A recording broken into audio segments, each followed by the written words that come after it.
The views and opinions expressed are those of the panelists and do not reflect in any way those of the podcast partners, sponsors, or affiliates. Enjoy. Hi, this is Michael Buffer, and you're listening to the Voice of the People. Let's get ready for Boxing Voice. Hey, Daddy, this is Dollar Beat. BoxingVoice.com. No matter what nobody say, man, Spirit, can't nobody fuck with me, man. You know, I can't be fucked with, you know. Dollar D Beyonce Productions. Whether you pay to see me win, or you pay to see me lose, you're gonna pay. Fuck it, the kids still gotta eat. I don't have to watch, you know, any footage of a fighter. I mean, because I'm Floyd Mayweather, everybody gotta watch me. I knew eventually I was gonna have to fight Oscar. I feel like he was straight up and down, no special effects. BoxingVoice.com. How can Canelo have the biggest deal? Your deal was for $300 million, and I made $350 million just in one fight. And you're fighting on an app. BoxingVoice.com. I'm a king, okay? I eat a feast. Every time I eat a feast. And when I get up from the table, I don't give a fuck who get the leftovers. At the end of the day, follow my green print. Dollar D Beyonce Productions. BoxingVoice.com. Ain't no other sight in the game to see the boxing boys. Good morning, TBV. What's going on, ladies and gentlemen? Welcome back to another morning edition with the Boxing Voice Radio. We're going to be talking Australian boxing as the son of a legend announced himself as his own man and destroys a self-made legend in Australian boxing. Jeff Horn was the number one Australian boxer in Australia and had been holding it down for them quite some time. Biggest names that I can think of to come out of there are obviously Kostya, the father of Tszyu, Jeff Horn, and maybe Michael Safada. So Jeff Horn definitely somebody in Australia, but damn if he ain't get handled as a nobody. What's going on, gentlemen? Good morning. Coach Middy across the pond, and we got Mario Monguilla and Alexander Lioness. Gentlemen, what's up? What you think of the fight? Good morning. What Good up? afternoon. That's what I think of the fight. All right, my man was getting beat around like he stole something. I almost felt like he came in like somebody slipped something in his drink. I mean, from the first something in his drink. Yeah, my man was looking like oh man, he looked weak. He looked just disoriented. His punches weren't being placed the right way. It looks like he went in for a bar fight. He said disoriented. Like, I'm sorry, I'm look, man, I'm not getting at him, but something was definitely not right. Either that or Tim's just that good. He was far too weak, is what it looked like. Like his punches weren't doing anything, and Tim's were like killing him. You know what's crazy to me? I'm not gonna take too much time. It's just that we got an Australian correspondent. We have Australian callers. I mean, Horn was a huge underdog, but no one was picking Tim. And then he puts on that type of performance. I'm just shocked. Like, he dropped Horn. Didn't he drop Horn more than Crawford and Pacquiao? Bro, he manhandled them. He did. He did. But like, I think like a guy that I thought that was gonna be the one doing the opposite. I thought he at least would be durable. To me, it looks like, Horn is shot, and that's what the book is new, right? So I kept telling you, there's something that doesn't add up when we don't know you, and we've seen Horn on that level, but the odds were so wide and all that. So either they know that he's that good, or either they know something about Horn, and then I think it's a bit of both. Like, because let's not discredit Tszyu. Like, he's done his thing today, right? So whether, we appreciated him before or not, I've seen him like against like low-level fighters, and I didn't know that he was as good. I said, like, okay, it's good to do those things well against that level of opposition, but once you step up against like a Jeff Horn, then it's going to be a different story. but it wasn't a different story because Jeff Horn had nothing to offer. Like, reflexes went there. Like, I'm not laughing because your analysis do me, right? When he says he disorientated, like that's true, man. He looked like someone who was shot, like no balance, no strength, and no reflexes, no speed, and that's from round two, like even from round one, right? So very early on. So that's the sign of a fighter that is shot. And when he's taking those punches that he ate against Pacquiao, punches that he ate against Bud, he wasn't eating them in the same way. He was taking those punches, looking away, looking unstable. And yeah, so that's all the sign of a shot fighter. So he definitely needs to hang the gloves up, man. And I like to talk. I want to talk about Tim Tszyu, man. I mean, I'm looking forward to seeing the guy fight. He's possible the WBO title. Maybe he might be lined up for it. So I want to see him in there with the top guys. I'm not gonna say that this is the end all be all for me with Tim. He's ready for the top guys. I'm not gonna say that, but I'm gonna say that he was looking throughout the whole fight from the beginning to finish Jeff Horn, and body shots were lethal body shots. Beautiful. He's very strong in the clinch. I thought Jeff Horn was going to be getting the best out of the clinches because that's what he does. No, not with Tim. Sure enough, Tim was locking on him. And you could see, when fighters are fighting, right, Coach? When they lock into a clinch, the flexing of the muscles, how much strength is being used, you could kind of tell sometimes. And he was flexing, man. They were both flexing, but Tim was just a stronger clamp, And that impressed me because Jeff Horn is usually the guy that's rough and toughing and clenching and really, getting the better end of that type of fight. Tim got it off, man. Tim got it off. He looked healthy. He looked strong. And he packs a mean punch. His right hand was awesome. He was stepping. And did you guys notice this? But, Tim, not once did he look like he was out of breath. Not even for a half a second. Nah, not even in the corners, bro. It was crazy. Dude, he's working at his pace, man. Everything is going in his favor. He's working at the pace that he wants to work. You don't get tired when things are going on like that, and especially when the fight is going your way. Automatically, you won't get tired. I'm like, he's getting locked up into these clenches, so he got to work. Maybe he worked on this. But when he would go back, it was like no chest compressions at all, bro. It was just like, Mitty, did you pick Horn? I mean, Tszyu? Trust me, I didn't, because I thought that something was wrong, but I didn't pick him because first of all, when I saw the odds, I tried to get the information. I wanted to know what people knew, right? Mm-hmm.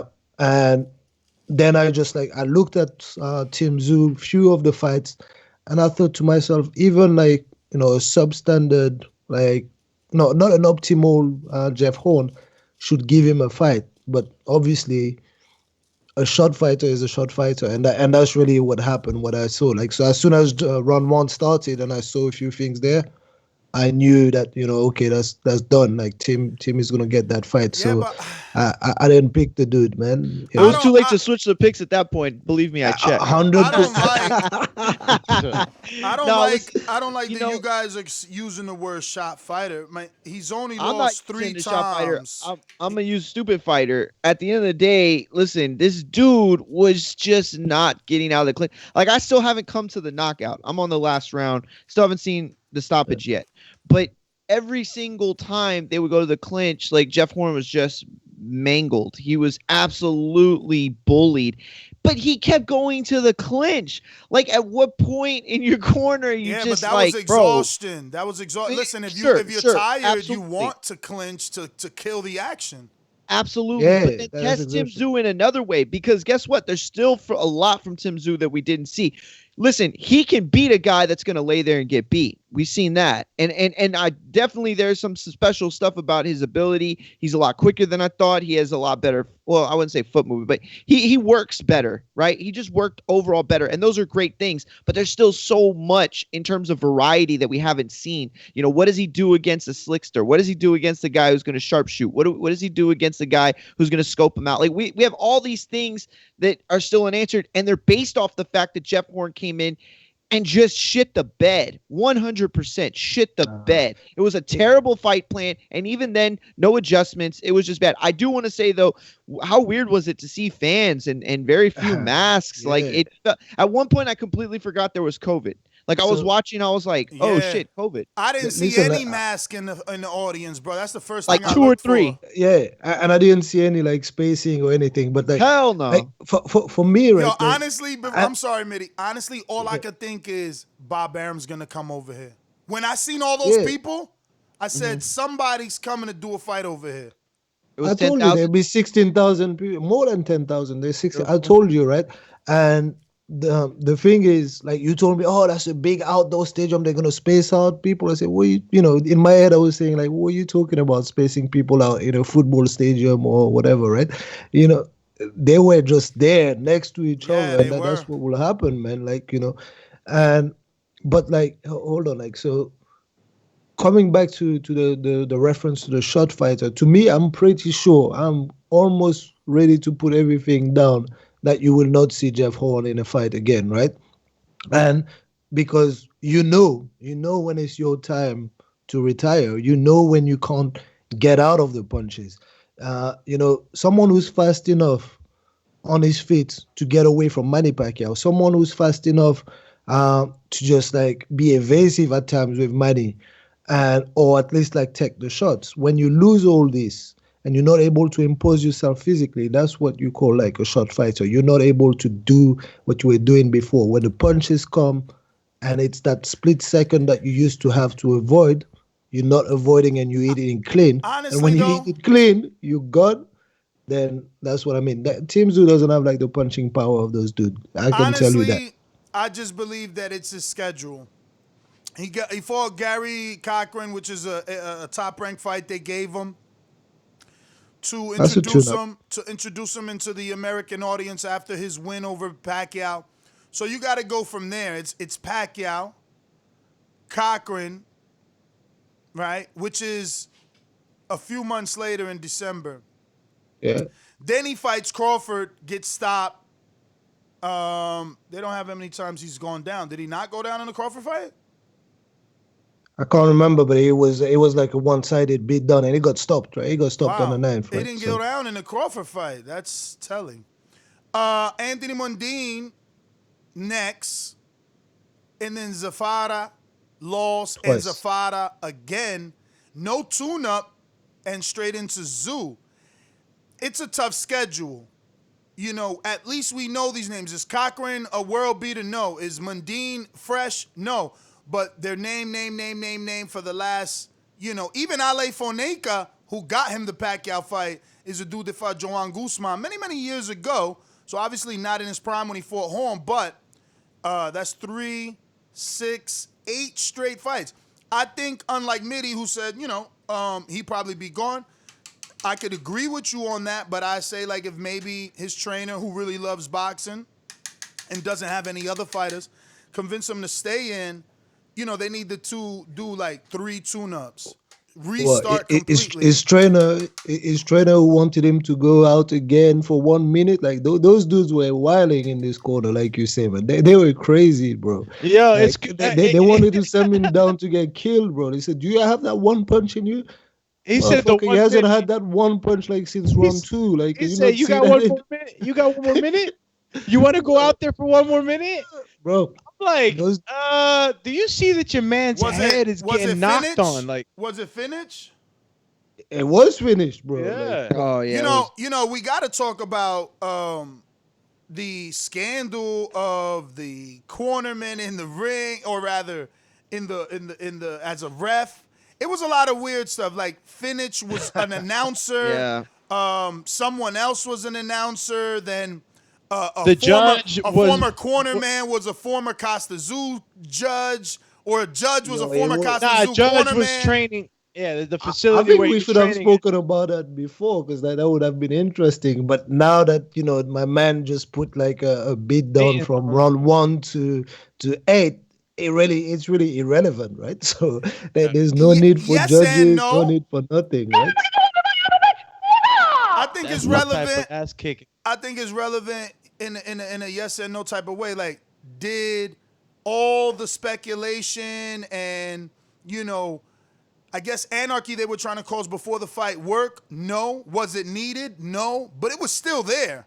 If Horn would have fought like Zafara in the last fight and came back from behind, were they going to give it to him? If it wasn't a knockdown. So that still is there. And we have to remember that is going to be there for the next fighter. If Horn, an Australian, had the chip stacked against him in his own hometown, what's it going to be like when Patrick Teixeira goes from Brazil to Australia? Because Tszyu is now highly ranked in the WBO. He was already 9. With that win over Horn, who was 5, it's going to catapult him. Teixeira has options as the champion, but what's the bigger fight? Him and Brian Castano in Argentina? Nope. Him and Liam Smith in the UK? Nope. Jarrett Hurd here in America? Hell no. Nope. But it will be, Teixeira and him in his hometown. Is Jarrett Hurd gonna go to Australia? Nope. Castellano without Heyman? Nope. Maybe Liam. And definitely Jack Coolclay would go get that belt. Yo, Jack Coolclay dropped down, y'all. Shout out to Sergey Derevchenko. That's his biggest win. Coolclay ranked in the 54. That's crazy. That is crazy. Yo, Derevchenko got 2 eliminators off that dude, and now he at 54. See what I'm saying about boxing? It's crazy. Crazy. Yeah, I mean, I kind of agree with a lot of the stuff that you said, but I lost it all, because I thought we were just talking about, how relevant is the mind game before the event. Not just the mind game, but just the A side kind of tactics of positioning, judges that are part of your training camp almost, right? So, or at least the allegation was that the judge owned a gym where Tszyu trained at during the camp and was a former cutman for his dad. So, that definitely is not right at all. And I'm glad that, Jeff Horn just put his foot down and just spoke up, and his team was good enough just to do everything, to put everything right. Even walking first and walking last. I don't know if you've seen, there was a big debates and controversy as to who's going to walk in first and who's going to walk in last. And Jeff Horn eventually got his way and he walked in last. But all this definitely pointed out to the fact that the main attraction for the Australians and the guy that they put their stock on is the new stock, is Tszyu. For sure, right? Yeah, it looks like they was cashing out on the stock. They knew, they knew, and they felt it's time for the new stock, and that's what they knew, and that's what I was trying to get at. Is he really that new stock? And it showed, he is really that new stock because they understood well. They picked Horn at the right time. They did everything to ensure that Tszyu would have optimal condition. They tried to give him the A side treatment and all that. So that's good. They've put their stock into the new guy and they want to push it this way, and it's good. It has a name, so why not, man? Well, it's definitely one of those things where it would have, like you said, it would have been nice to know some of this stuff before. I mean, the fact that they were going in and he had so many advantages was very telling. Yo, Horn and was... you had said it. You had said it, Mitty. There was something up with it. You know what I mean? So you knew it. Horn was screaming at that presser. The only reason the way he's fighting is his name. Is his daddy. Super chat. Yeah, I think that was the worst part because he talked a lot about, him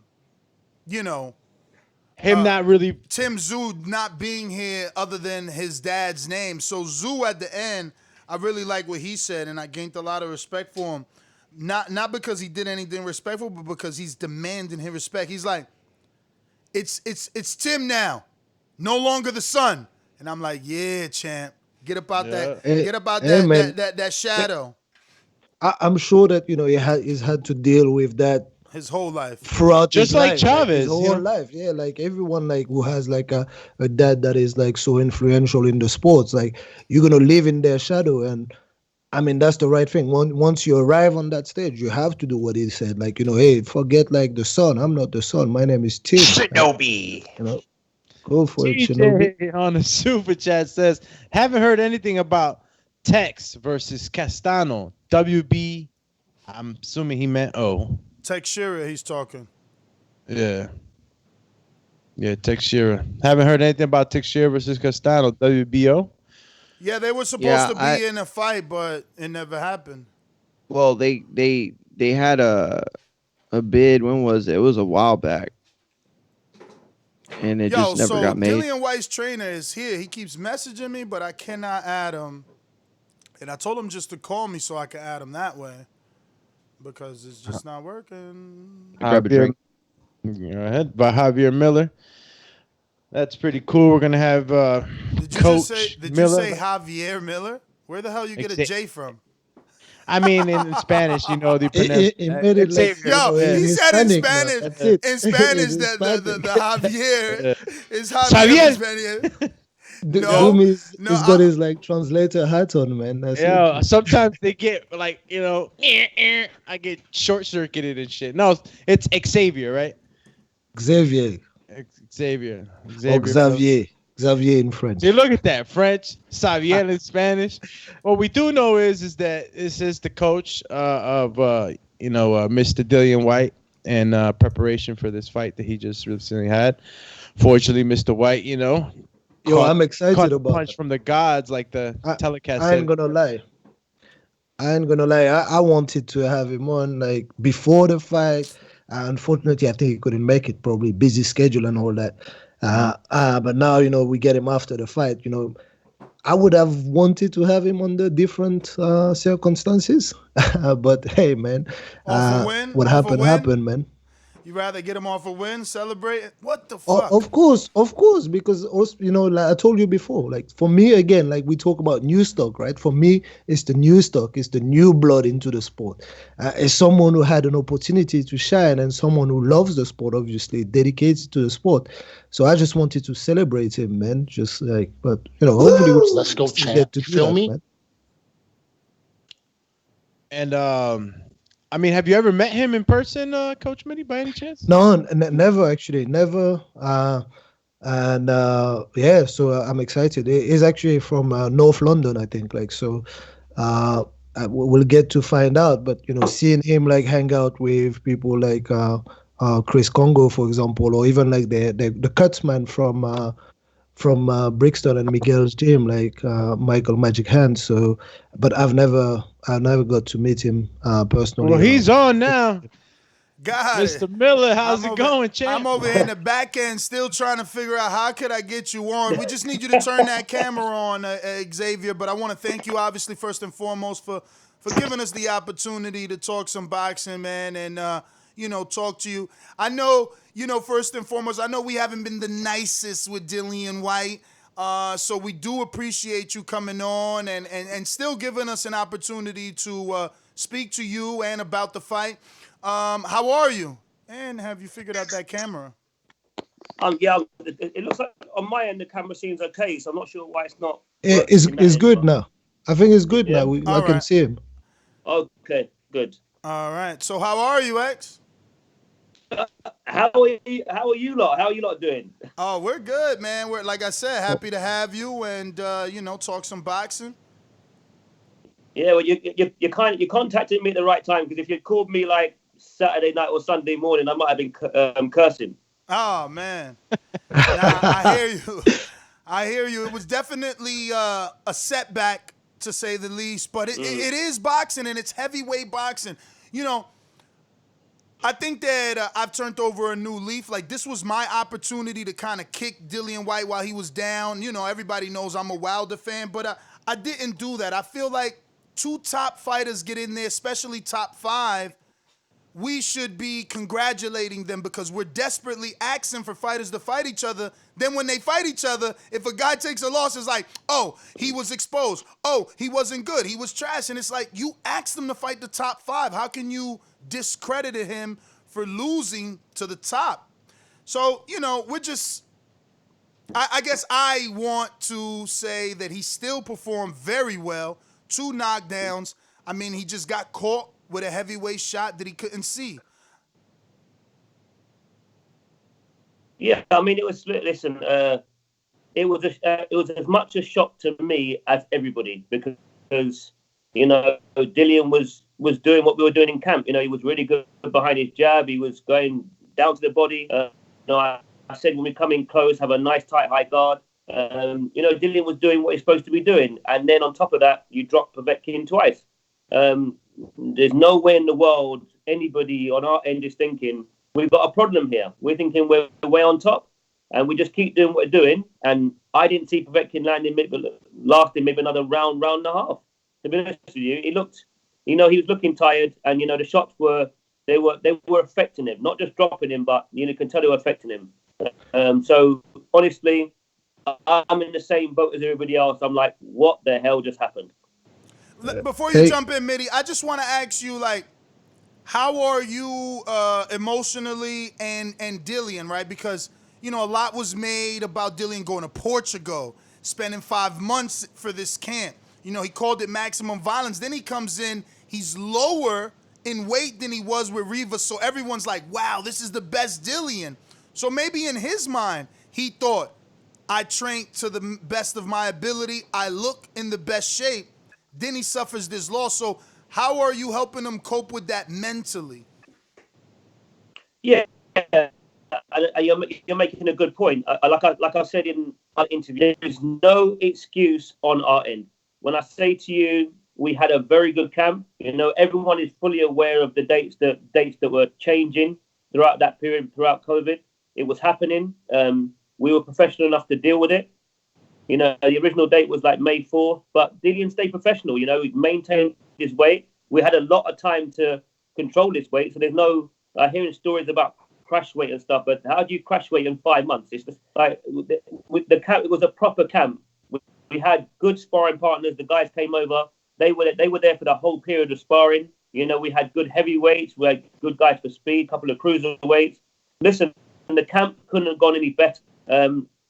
Again, no injury. Normally when you have a camp, you get a fighter, normally you get like a hand injury and then maybe the guy can't spar for a week or so, or maybe the fighter gets sick, he's got to take 3-4 days off. Listen, none of that.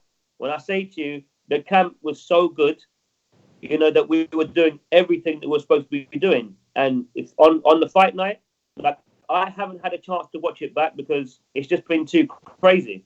But from what people are telling me, everybody was happy with how he looked up to that point. They're saying he was controlling range well. His jab was good. He was hitting Povetkin very easily, landing good shots. Give credit to Povetkin. He was working the body well. But Dillian just looked like he was in control. Dillian was using his advantage as well. And when Dillian, if you touch Dillian will come back and counter very well. So that's how he managed to drop Povetkin a couple of times. But that sequence leading up to when Povetkin landed that shot, I'll give Povetkin credit because there's no luck. He knew exactly what he was doing. You don't throw a 2-3 punch combination to set somebody up and drop them. It's not luck. Yeah. He clearly knew what he was doing. But that is the only shot in the world that was going to land. There was nothing else that he was going to do that night to get that victory. But he found it, so I give him respect. Hey, Coach, yeah, go ahead, Coach. Hey, Xavier, this is midday here. So, first of all, thank you very much for coming on the show. How have me and you not met? How have me and you not met? That is weird. we should definitely we can link up something. Yeah. But listen, I said it before you came on, right? Unfortunately you came here and I wanted you to come under different circumstances, right? I wanted to be able to celebrate you and for you to get an opportunity on that level. Unfortunately, you said it yourself. Povetkin found that shot. There's no luck involved, and I love the way you talk about that, right? So there's no excuse there. It shows the way you are as a trainer. You just analyze everything, and I want you to just talk to us a little bit about how you got that opportunity to become the number one in Dillian's corner, right? So because obviously we know that Dillian has been working with you for a while. But how did that come about? And can you explain to us, like, how you got yourself in that position? Yeah, with me and my journey, I've done things the right way. I've come from I boxed as a kid in the amateurs.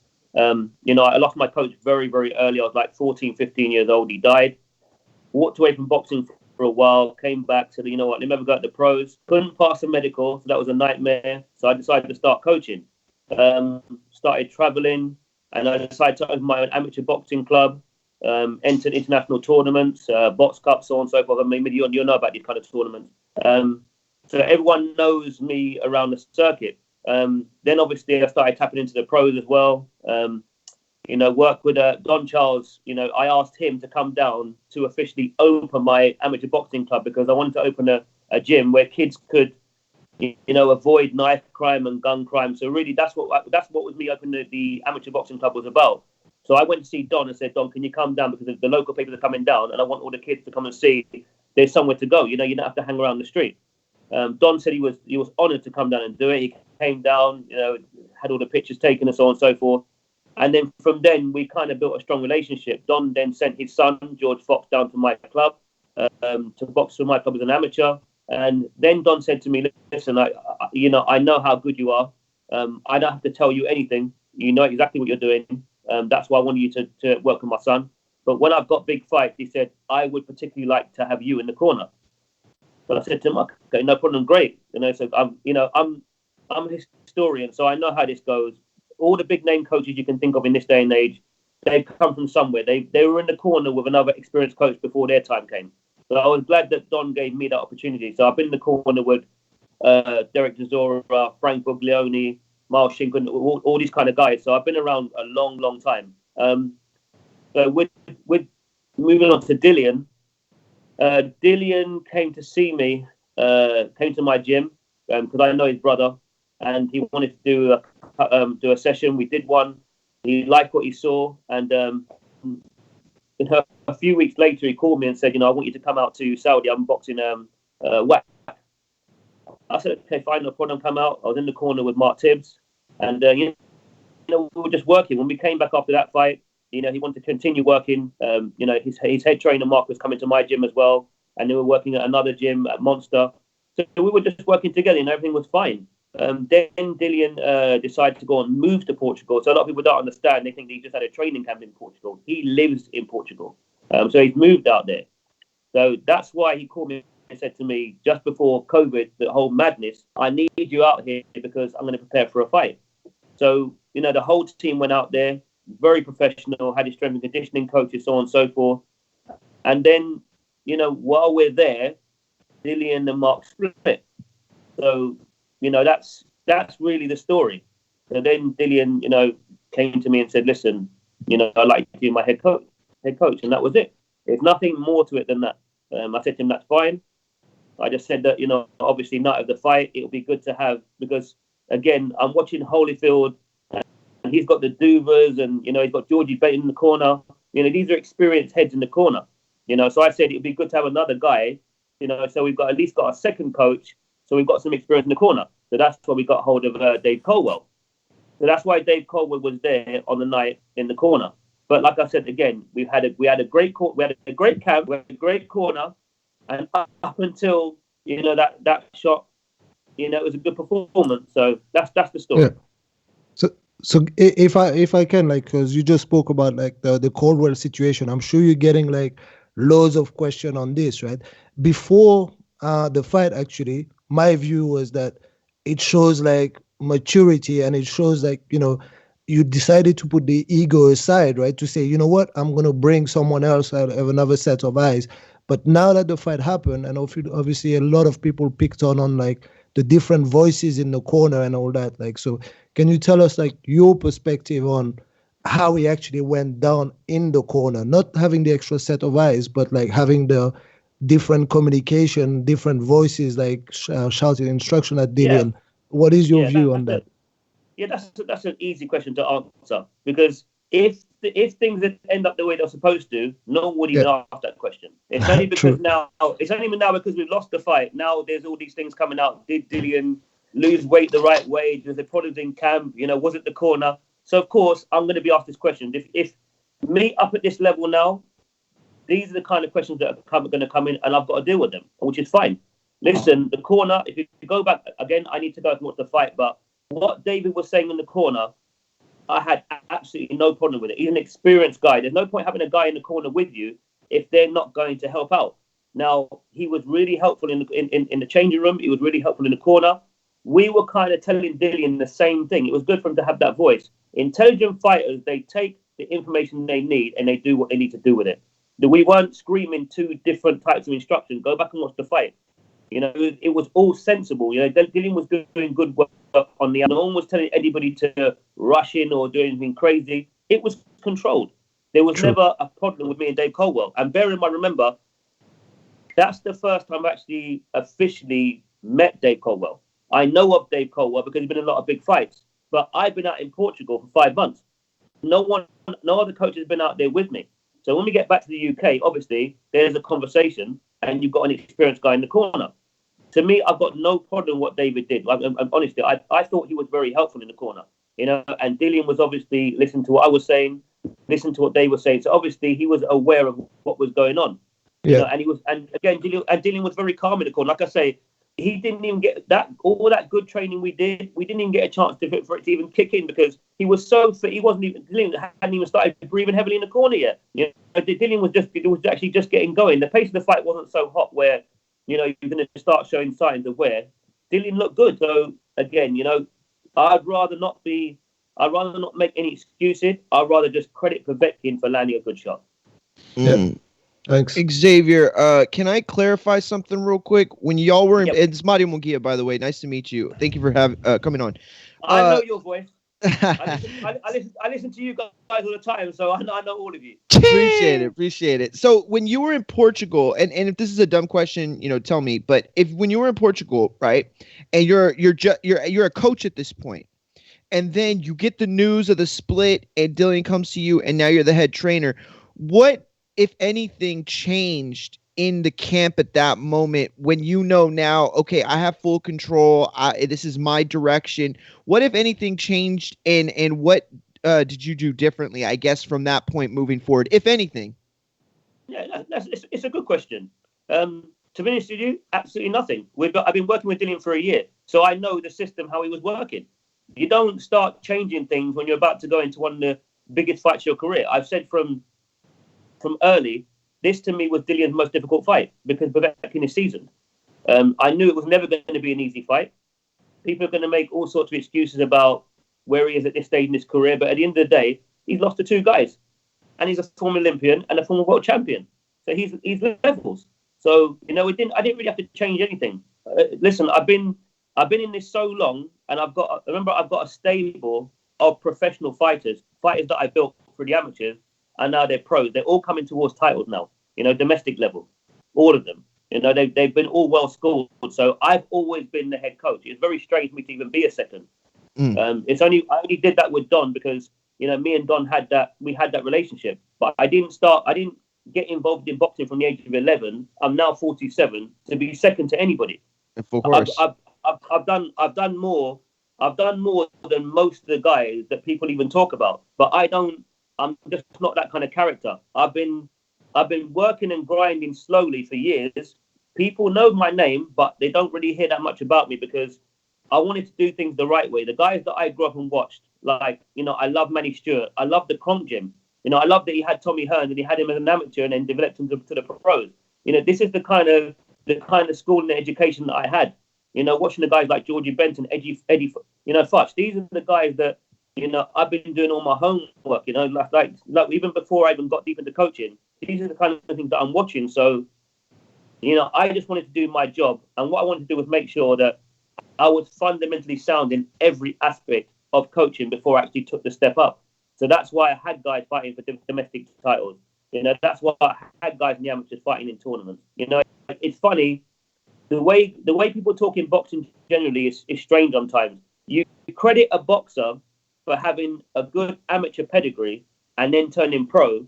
But when a coach wants to have a good amateur pedigree and then turn coach, you want to ask questions. That doesn't make sense. It's a great point. I've taken no shortcuts. I could have been where I am right now 5 years ago. But Don Charles said to me, he said, I never had a chance to actually run an amateur boxing gym. So when I was actually going to have a chance to run my own, because I did actually work in other people's amateur boxing clubs before I opened my own. But he said, if you're going to get a chance to run your own, he said, if I was you, I would do it. Because there's a lot of things you learn in the amateurs, like obviously, phases, like your footwork. That sort of structure will put you in good stead later on in your career. So that's why I didn't rush. That's why I took my time. So yeah, that's all we are now. Hey, Coach, your gym, like just to clarify, your gym is like in North London, like Neasden, is it, or like around the Neasden, Wilson area? Yeah, it's actually set up in a community centre. It's Neasden Boxing Club, but we call it Neasden IQ because IQ Boxing is me and my business partner's company. So wherever we move, it's IQ Boxing. So yeah, it's in Neasden. It's actually what I wanted to come on to, right? The IQ boxing, right? So for me, I just like look at those details, and when you talk about IQ boxing, it tells me like probably the type of coach you are. Like, so what are you? What is the ethos of your gym, or how would you describe like your teaching style? Is it like about the science and the IQ in the ring? Yeah, I want my fighters to take as minimal punishment as possible. So obviously, I want them to use their jab, control range. When you get inside, hold. If you're a good inside fighter, learn to catch and shoot. Not put yourself in dangerous positions. Because obviously, then your career won't last too long. The guys that I've had for years, that's how most of them do box. But when you take on another fighter, you have to understand that they've been doing what they've been doing for a long time. You don't want to change too much. You just want to tweak little things here and there, because a guy like Dillian, for example, he's a very, very successful fighter. He's a pay-per-view fighter, and he hasn't even boxed for a world title yet. What are you going to go and tell this guy? Seriously, the guy's beaten. His CV is probably one of the best in the heavyweight division. He has boxed really, really good guys for the last 2-3 years. He's been testing himself, and he says that he lacks that experience in the amateurs after only 7 fights, and he's learning on the job. So what he's doing is he's fighting good guys to learn his craft. Again, I heard you guys talking slightly earlier. You get a guy who wants to box good competition, and then you want to come with negativity. Look, in the 90s, all these heavyweights, they were fighting each other. We had great fights. You had Holyfield, Mercer, Bo. These guys produced great fights. Lewis, Dillian is it's almost like he's a throwback, but then people want to be talking negatively. You've got a guy who wants to fight everybody. He wants to fight the guy. So, I've got nothing but respect for Dillian. I've got a lot of time for him, and obviously, now we've been together a year. We're very close. We've got a good understanding of what we want to do. And obviously, I was the head coach for about 8-9 weeks before we actually had this fight. The rematch, we're going to get the job done, and I'm going to have a longer period to work with him again. So, listen, it's all good. It's all good. Xavier, what's up, man? It's Alex Doomsday here. What's going on? What up, champ? You already know, man. I'm going to ask you, more about the coaching aspect, right? I always took Povetkin as a guy that was real dangerous on the inside because of those body shots, the way he works the levels, going to the body shot, and then, hooking up top. And I felt that was the setup, He kept throwing it to the body, and then eventually he just switched it and he threw it up the middle. And, when you took on Dillian Whyte and you speak on how, you can't change too much, right? You take the fighter for what he is. He's doing it. He's been doing it for so long. He has his style. You make your little tweaks to make him better. But what was the game plan coming into this fight? Were you guys in a position where you felt like you had to prove something and finish Povetkin? Was it something where you told him, hey, listen, stay at the end of the jab, try not to fight with him on the inside? What was the game plan going in, and what was the game plan after you guys got the first knockdown? Going in, you look at the two guys. Dillian is, he has advantages. Dillian's got good reach, he's got good height, and he's got a very good jab. Povetkin, as good as he is, doesn't have a great jab. So use your jab, which Dillian was doing well. After the knockdown the first time, Povetkin did not look hurt to me. I've been around a long time. I know when someone is genuinely really hurt. You go rushing in with a guy like that, and you walk onto a shot. The first time he got dropped, it was a good shot. It was calm again. But each time Dillian hurt him, it was from him boxing and setting up his attacks. It wasn't from him exchanging. You know, Dillian was good, he's very good at catching and shooting. So I think the one time Povetkin had success was when they were throwing at the same time. So, you know, and that's what can happen. It's heavyweight boxing. But the game plan was to box. You know, was to box well and hurt Povetkin to the body, which Dillian was doing. So, like I said, in hindsight, you'd say, you know, had him down the second time. You know, maybe you could take a gamble and try and finish him. Yeah, it's easy to say that now. Maybe that might have been the best plan. But that's it, though. That's it. Let me get one. Let me just get a follow-up. One follow-up, please, on the same, because I think we're all in the same idea, Xavier. I think we all understand and we all believe that Dillian looked good. He looked great at the weigh-in, you know, coming into the fight. He performed well. So when you have all these dynamics and all these things that you can point to and say, well, we did the right things coming in and then the result was different. Well, then how do you attack the rematch then? Do you just go and do the same things hoping for a different outcome, knowing how good Dillian is? Or do you actually try to get in there and change something dramatically? That's the only question I'm not going to answer. I'll just say to you. That's fair. I'll just say to you, tune in for the rematch. That's fair. You'll see it. Don't worry. You'll see it. No, but the thing is, like, the thing is, like, let me you know, jump in, Mitty. I'm gonna switch the subject, unfortunately, but I do want to know about his other fighters. I know when we first met, you told me about a kid, Yosef Kamari, and then obviously you're training George Fox also. So if you could just tell us a little bit about some of your other fighters and when we could get to see them, just so that our listeners are able to watch your training from a different aspect, right? From a lower level fighter, maybe someone that they're not familiar with, so they can see what it is you can really do instead of just assessing your skills based off where Dillian is at. And you three should get a Ness, because I spoke to Ness about this about a year ago. Me and Ness are supposed to talk a long time. Ness, you're behind. And you know it as well. No, I got you're right. But these, I got texted. No, these listeners know. What happened? These listeners know. I beg these guys to help me with the scheduling because it's just too many people. Like right now, Ofacio Jr. is hitting me up. He was at 9:30. You was at 9, which is 2 for you. I'm like ignoring him to get done with you. It's not easy, believe me. We need a producer. Yeah, but I mean, I've got about 5 or 6 pro fighters I'm working with at the moment. You mentioned Super Yusef Kamari, who's unbeaten super featherweight. Dillian's actually signed him, so Dillian's gonna be managing him now. So more than likely, the next Sky show or the one after, you'll get to see him for the first time. Very skillful, relaxed. He's he's born in the UK, but he's half Filipino, half Moroccan. Obviously, big Manny Pacquiao fan. But his skill set is crazy. I mean, you'll find his highlights on YouTube. You'll know exactly what I'm talking about when you watch. I've got another super featherweight called Dennis. Hold up, champ. Hold up. You called him Super Yusef, but it's like he got a draw in his last one out. Not the last one, because he just got a tuna. Did you watch it? Watch it. What happened with that 9-0 fighter where he stepped up? I want to hear from you. Yeah, but did you watch it? Of course not. Well, when you watch it, then you come back and talk to me about it. It was a robbery. Go and watch it. Robbery? A robbery? That's a bold word. Go and watch it. That's a bold word.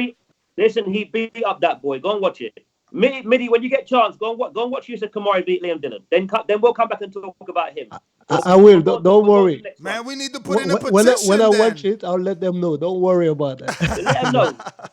I don't know how much times he hit that guy with left hooks. I don't know. I don't even know how the guy was still standing up. But go on. But to be honest with you, listen. Like you said, he stepped up.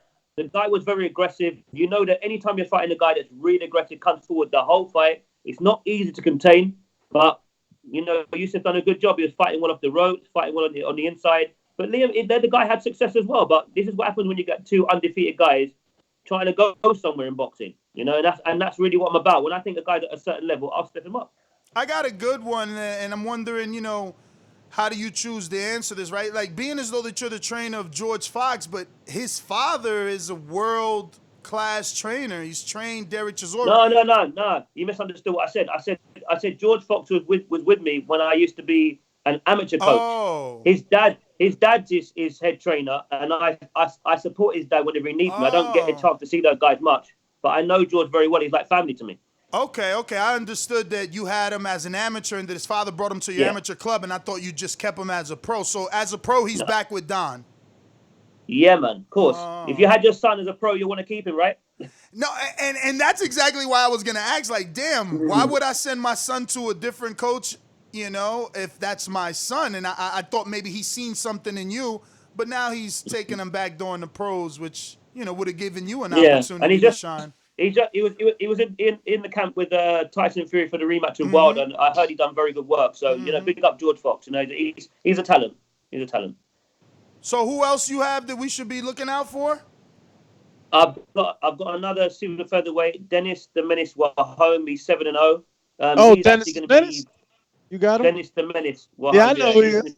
No, you're not talking about Dennis McCann, though. I think you think about Dennis McCann. Yeah, I think I was. Yeah, don't worry about McCann. He got that name after Dennis already had the Battle of names, man. We've been having that. He's the real Dennis the Menace. Dennis has been called the Menace since he was in the amateurs. So I don't know where this guy come from with that name. I don't know. What weight is he, McCann? Anyway, what weight is he? I think it's like bantamweights, if not like. I might have to send somebody for him. I might have to send someone for him. Don't worry, it's all right. Stop and deceased. Send a stop and deceased letter. He can't use the name no more. That's right. Southpaw Bantam, McCann. What's the last name to your fighter, Dennis the Menace? Dennis the Menace Wahome. It's Wahome. Okay. Switch hitter. Yeah, it's a good fighter. So what's the schedule for any of your up-and-coming fighters or any of your fighters on your roster? Anybody going to be in the mix here soon that we can see? Yeah, I think the only one that's really going to get an opportunity, because obviously due to the lack of shows, obviously the because the way the year's gone so far, it's been a difficult one.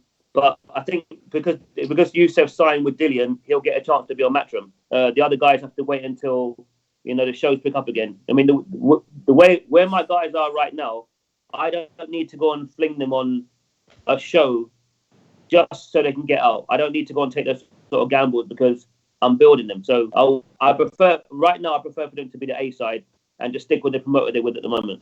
Do you feel comfortable that any guys that you train? It's an easier deal to get him signed with Dillian, like even like moving forward as you're the trainer, that some kind of partnership, I guess, could be worked out like that.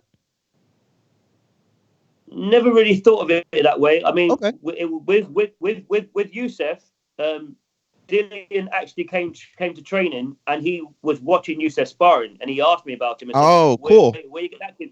Where did you get that kid from? He said, what's he done? So I told him. He said, I'm going to keep an eye on him because I like the way he fights. So then when he came training again, he took Youssef's corner when he was sparring because I had someone come down to do me a favour. So I took the other kid's corner and, Dylan looked after Youssef in the corner and said, listen, when the sparring finished, he goes, that kid, listen, he's good.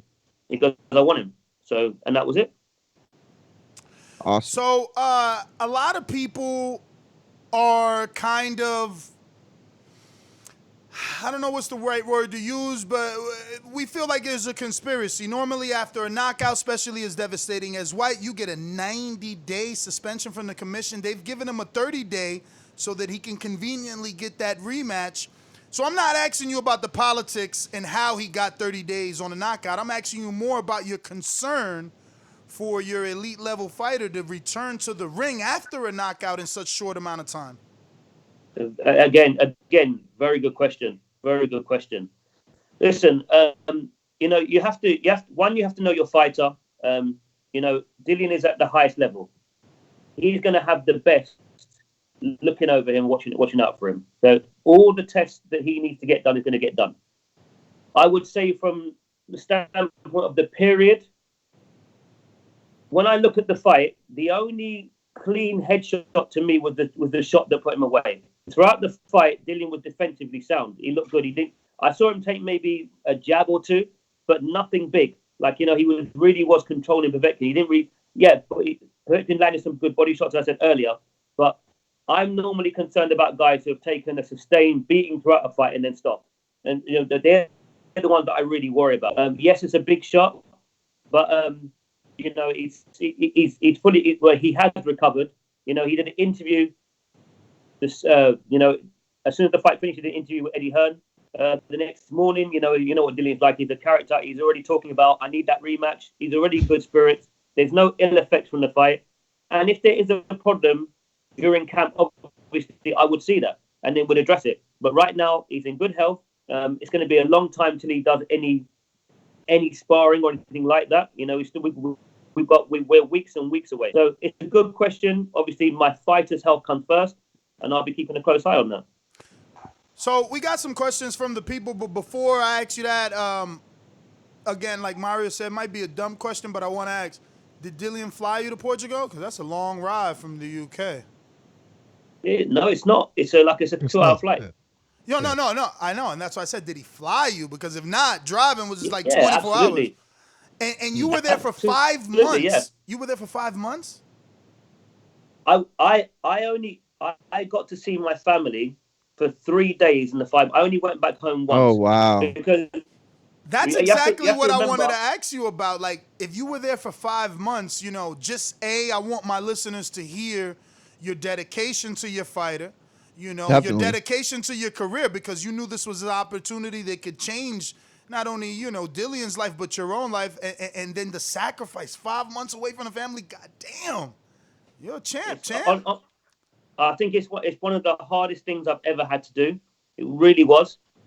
But you have to understand that when we actually flew out, there was so many restrictions on flights, and obviously all the shops were closed. It wasn't as simple as, okay, I'm going to be here for 2-3 weeks and then fly back, because that was the plan. Yeah. You know, obviously Dillian knew he was moving out there, so obviously we talked about these sort of things. So obviously I go out there, train him, come back for a long weekend, see my family, and go back out again. But obviously because of all the restrictions due to COVID, we couldn't do that. And the other thing that I didn't want to do, I didn't want to disrupt his camp.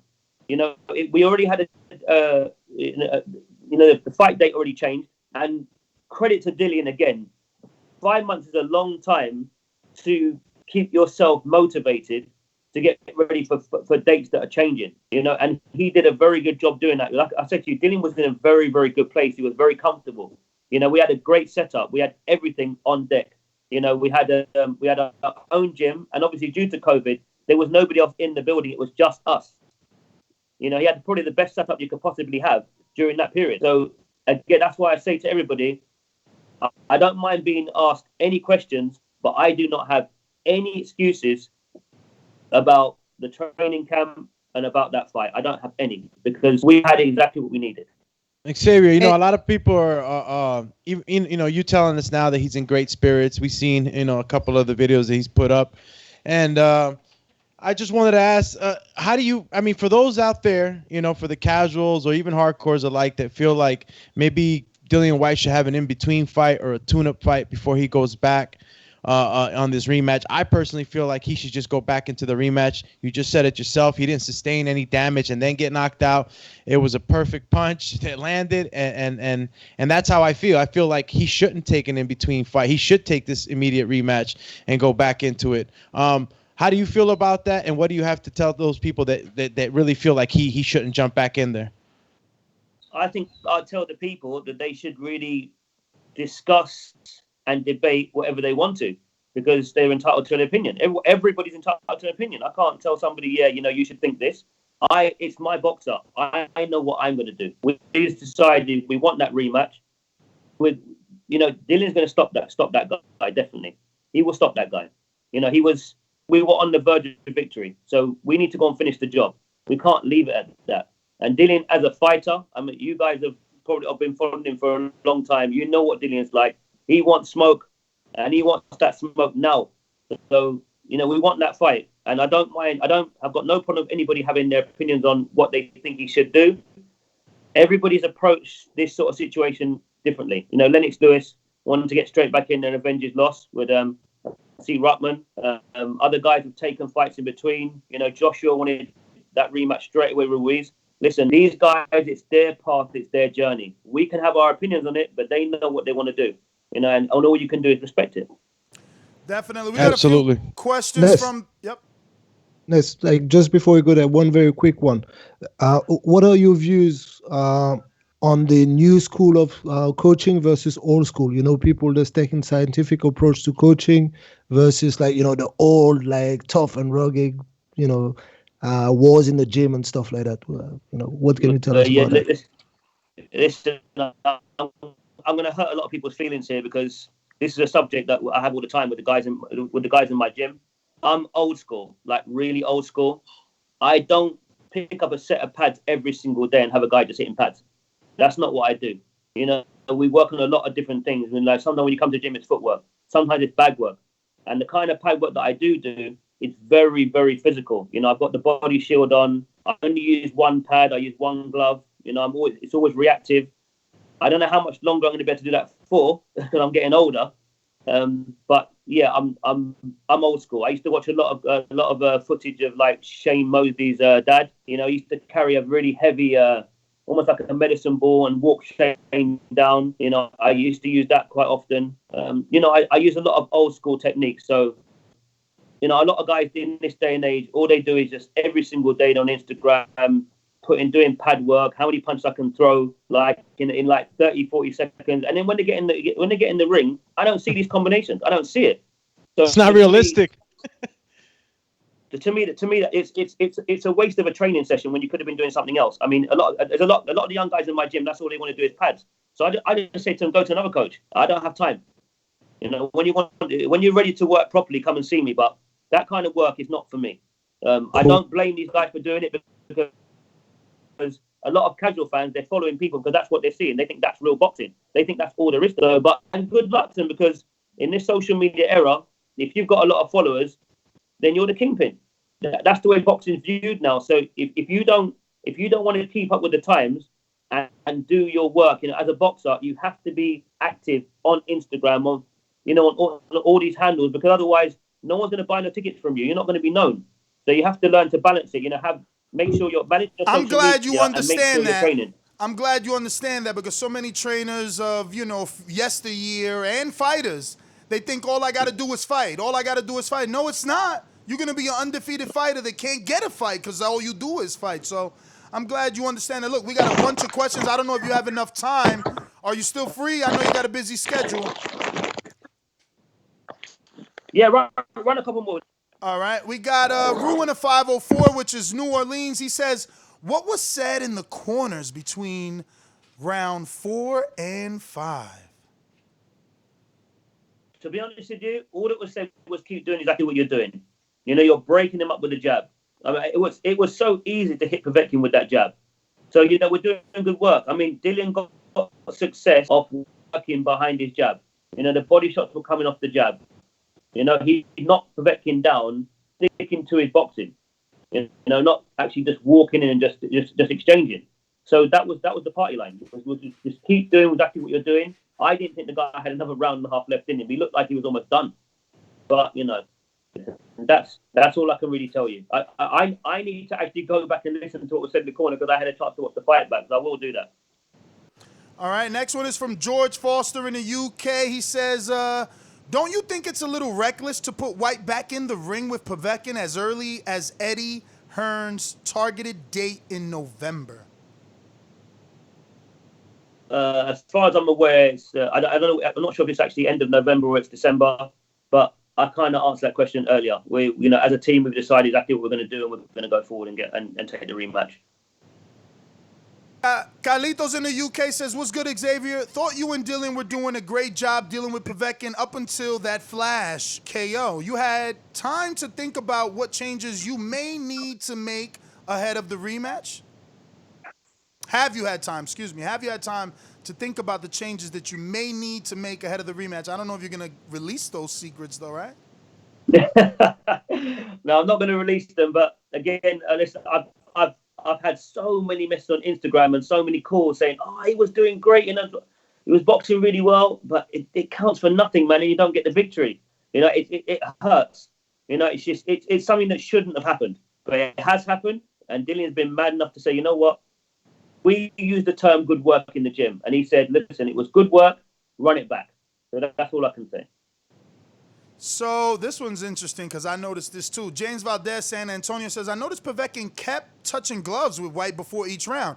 At times, White didn't care to touch gloves. He didn't touch gloves with him in the last round, a minute before being knocked out. Were you mindful of this, and do you think Povetkin was playing nice guy before the kill? Touching gloves, not touching gloves. Honestly, who cares? It's a fight. It's a fight. Once you go to ring center, you start throwing blows. No one cares about touching gloves. Like, again, no matter what happens now, because of how everybody finds every single excuse of why something went wrong. Yeah. So I've heard, you wouldn't believe the crazy stuff that I've heard. You wouldn't believe it. But your honest opinion, exclude Dillian and Povetkin. Do you want your fighter round by round? Hey, good fight, touching the gloves with his opponent, and the fight's not over. Every round is over. Oh, good exchange. It's like, why are you giving this man credit? Take his soul. Me personally, I think you touch gloves at the beginning of the contest, and that's it. Exactly. Me, after that, it's fight time. It's fight time. That's my personal opinion. But again, there's been loads of fights over the years. Like I remember Shane Mosley and De La Hoya. It was respectful throughout the whole fight, but the fight was brilliant, man. It was, they're both good box fighters. One of my favorite fights to watch that first fight. But those two are very respectful to each other. Doesn't mean it wasn't war. It was war. But everyone approaches fights their own way. Coach Myers in Connecticut, being a trainer, what fighter of all time would you like to have trained? And who do you think are your top 3 trainers in the sport today? Right. Not really know how to answer the first one. My favorite fighter of all time is Evander Holyfield, and it's because he boxed everybody. This guy come from like heavyweight cruiserweight, and he was banging with everybody. Usually he was the smaller guy. His chin, his heart, his determination, his technique, his science. This was a complete fighter, and for me, in that era, he was my favorite simply because he boxed everybody. A lot of guys didn't want to box the likes of Michael Moore and those guys. Holyfield had 3 fights with Bo, 2 fights with Moore, 2 fights with Lennox Lewis. That's why for me, personally, he's my favorite. I didn't say he was the best fighter of all time. He's my personal favorite. So if I could have had anything to do with any fighter in the world, it would have been Evander Holyfield. What was the second question? He said top 3 trainers. Yeah, your top 3 trainers. I'd give you my top 2 at the moment. My top 2. I really like Buddy McGirt. I like the way he speaks to fighters in the corner. He gives clear instruction. Experienced guy. Obviously, he was a good fighter as well. But yeah, he's probably one of my favorites today. The other guy, I do like John David Jackson as well. He's no nonsense. I just like the way he approaches business. He's done a great job with Kovalev. There's a lot of good guys, but most of the guys, obviously, that I love, unfortunately, passed away, like Eddie Futch and Manny Stewart and so on, and Georgie Benham. So they were my 3. They're my 3 legends. All right. I think the next one, Ness, was from Coach Myers, I believe. No, Joshua. Joshua, okay. Yeah. Joshua says, do you think the WBC will grant Dillian his mandatory back if he beats Povetkin in the rematch? Listen, we're not going to be granting anything if I don't win that rematch. We have to win that rematch. So I'm not even entertaining the conversation about the WBC or any other governing body. My focus has to be getting the victory of that rematch. Should have got it right the first time. I have to get it right the second time. So that's my only focus. I can't really think about anything else, to be honest with you. I mean, the other guys that went, obviously, that are at the top of the tree, you're looking at the likes of Fury, Wilder, Joshua. That's a conversation when we get past this fight. All right, the next one's coming in from King Amin of Essex here in Newark, New Jersey. He says, peace, coach. What are your thoughts on Daniel Dubois and his interest in a fight with Dillian? After the Povetkin fight, would you take the Dubois fight before taking on any of the other top guys like AJ Wilder or Fury? These other guys coming up, go and fight the level of competition that Dillian's been fighting, then we'll have a conversation. They're years apart, seriously. It's not even worth even talking. The guys that are around now that are at the top, they'd have to be in serious decline to even entertain that kind of conversation. Right now, Dillion's 31 years old. He's young for a heavyweight. He's got time. He's not going to be wondering about the prospects that are coming up. He's just trying to get a world title fight. So that to me is not even worth a conversation. Obviously, it's worth name dropping because, like we talked about earlier, you have to be relevant. So it's in the Dubois' interest to talk about Dillian and the guys that are above him. Why not? The casual fans are going to eat it up. They're going to want to have different conversations amongst themselves, and that's good for boxing. That's what we want. I'm glad you closed that like that, right? Because it's worth him saying that, right? He has to do it. Like, would you be? Yeah. I would be worried if he wasn't doing something like that, Yeah, exactly. If he wasn't doing it, I'd be worried. It's the same thing I'm going to say to my boxers that are coming up now. The guys that are up top, like I'm saying to Youssef and Dennis, my two super featherweights, you need to be looking at Haney and Ryan Garcia and these guys because obviously they're the guys you want to try and get a fight with. You want to be in the limelight. You want to be a big time fighter. So if you're not actually calling those guys out, then you're wasting your time. So yeah, I don't blame him. He's doing exactly what he should be doing. All right, the next one's coming in from Tracy. I am not a big Dillian Whyte fan, but I'd be lying if I didn't say he didn't look the best I've ever seen him in shape-wise and honestly boxing-wise. My question is, do you regret coming in with such a dangerous opponent? I ask because lots of trainers like tune-up fights. Yeah, to be honest, the way Dillian's gone about his business over the last couple of years, there's nothing that would suggest that Dillian shouldn't have beaten Povetkin. He's beaten the likes of Parker and Rivas. So, like I said, in hindsight, it's all good saying now, yeah, you shouldn't have taken the fight, but really, Dillian's beaten those kind of caliber fighters already. I understand and appreciate that Povetkin is a former, gold medalist, former world champion, and he's very, very well schooled, technically good. Not defensively, but offensively, the way he puts punches together and gets himself in position, he knows exactly what he's doing. It was always going to be a dangerous fight. The guy's been beaten by two world champions. He hasn't lost to anybody else. Unified world champions, Xavier. That's what I was trying to tell my audience. They're calling him, because obviously after loss, every fighter gets ridiculed. So, Dillian's a dumpster full of names, right?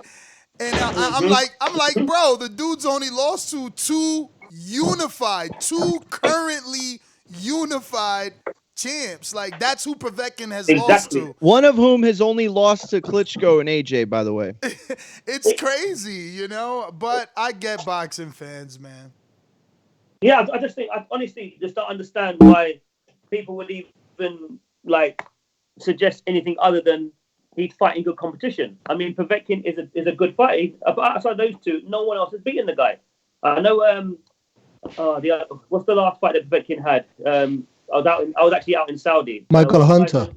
Michael Hunter. I mean, Hunter, young guy, coming up from the lighter weights. Obviously, the speed was affecting Povetkin. But again, Povetkin, he was in there, He had a bad start, but, the middle round and coming towards the end, he finished quite strong. So that suggested to me that he's still got a lot left. So Povetkin is not going to be a pushover for anybody. But real boxing people know that anyway. They know that. All right, the next one's coming in from Stephen Williams. Says, "Hi, Coach. Thanks for coming on the show and much love from another UK brethren. My question is about your stable. Which of your fighters is closest to stepping up past domestic level in your opinion? I understand if you don't want to answer for fear of upsetting the other fighters in your stable. Steve, Stu Boxing." No, it's a good question. And obviously, listen, if anyone's going to get upset about what I'm going to say, well, you need to go and do another sport. I'm only going to credit the guys right now in my stable that are either champions at domestic level, are about to step up and fight for a title. And those three at the moment is K Prosper, K Shorty Prosper, the current English champion at super lightweight. I think he's ready to step up to fight anybody. I've only had him in my stable for maybe a year and a half, 2 years. He's an older fighter, but he is dangerous. Very good fighter. The other is obviously Youssef Kamari, which we spoke about earlier. He's ready to step up for another domestic title. And Dennis is about to fight for a super featherweight title as well. So I've got other fighters, but they're still in the early learning stages where they're on 5, 6, 7 professional fights. So it would be unfair for me to talk about those guys. I'd rather talk about the ones that are about to step up. All right, and I believe this is the last one, Coach. This one's coming from actually from Texas, Dallas, Fort Worth. This is George. He says, "Is Jeff Horn Bud Crawford biggest win?" Hey, what happened? Hey, listen. I don't understand why Ness is on this guy. I don't get it. I don't understand it. I don't understand it. Tell him. What you mean? Tell him. Yeah, but Ness, you're an educated boxing guy, man. How can you not appreciate the skills of Terence Crawford? I appreciate Dillian White's resume over Terence Crawford's. Win or lose, if you're getting in there with top 5 opposition, I don't care if you lose. Especially when, and you know, look, I became a new Dillian White protector now because it's like you get knocked out to AJ, you bring yourself back to the top 5 level, and you still get ridiculed. Meanwhile, Crawford could fight dudes that are legitimately smaller than him, bringing them up from divisions and get praise. It's insane to me. Now, tell the truth. Ness, tell the truth. You're a Dillian White fan now because of me. Tell the truth. Absolutely. Yo, Coach, you listen to that show enough to know that you're not going to win that argument with Ness, so don't worry about it. Listen, it's fair enough, but all I'm going to say is, like, how many undisputed champions have we had in the last 4 or 5 years? I mean, how many people? Oh, you're right. How many people have gotten the opportunity to be undisputed in a vacant title match with Delormo and Julius Ndango? Like, no one's had that route. I don't want to hear no excuses. I asked you a question. I said, how many? Me neither. Tell Crawford Chris Congo's coming. Of course, he knows that. He knows that. Listen, what did you guys think of Chris Congo? Because obviously he's part of our camp. Amazing. Amazing. Looks so good. We made money off him over here. Listen, we watched a film study on him against the smaller guy. What was his name? It's like a 6-rounder. Sergio. Yes, he from that fight to the fight that we saw with complete Luther, difference. He just looks so much better. Like he looked good. And don't get me wrong, the short guy was very tricky to be that small and be able to find your way inside and throw overhooks. We got Clay scheduled for Friday because let me tell you, Clay on Friday.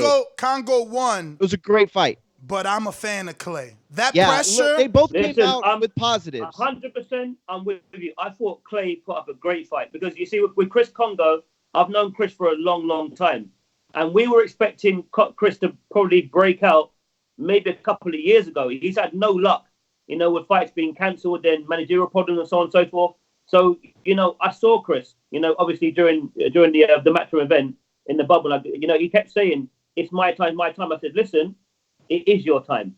We all know how good you are. Now you need to go and show the world how good you are." I've known Chris throughout the amateurs as well. Good fighter. Another story. One of the coaches that actually works with Chris Congo is Junior Saba. I don't know if you guys know who Junior Saba is, but Junior Saba really is. I would say that's Tunde Ajayi's best work because he was the one that was actually signed by Floyd Mayweather, but then he had the problem with the brain scan. So he could never further his professional career. But Junior came to me and he was developed as a coach at my gym. So I'm really happy for Junior Saba. I think he did his first corner this weekend on I don't know if it was an MTK card or one of those sort of cards, but he's another guy to watch coming up because he's very knowledgeable. Junior was doing good work with Tunde from years back. He started very young. So yeah, but he was also helping out Chris for this fight. So I've got to give a lot of credit to Junior Saba. A good kid. Well, those are all our questions, Xavier, man. We do want to thank you, obviously, for coming on the show. Please give out any social media, and we look to get you back on more regularly. Let's schedule some of those other fighters you got.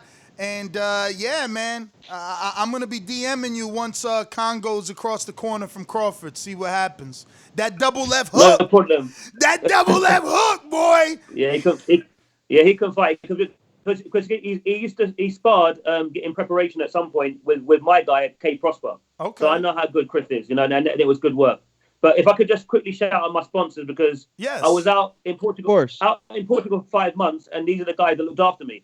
First one is Tiger Bay. That's my main sponsor, along with Ealing Boards and Timbers. A big shout out to KMT, which is the clothing company. They always give me my caps and so on and so forth. This is actually Tiger Bay. And What's Tiger Bay? What's Tiger Bay? Yeah, it's like a restaurant / shisha lounge.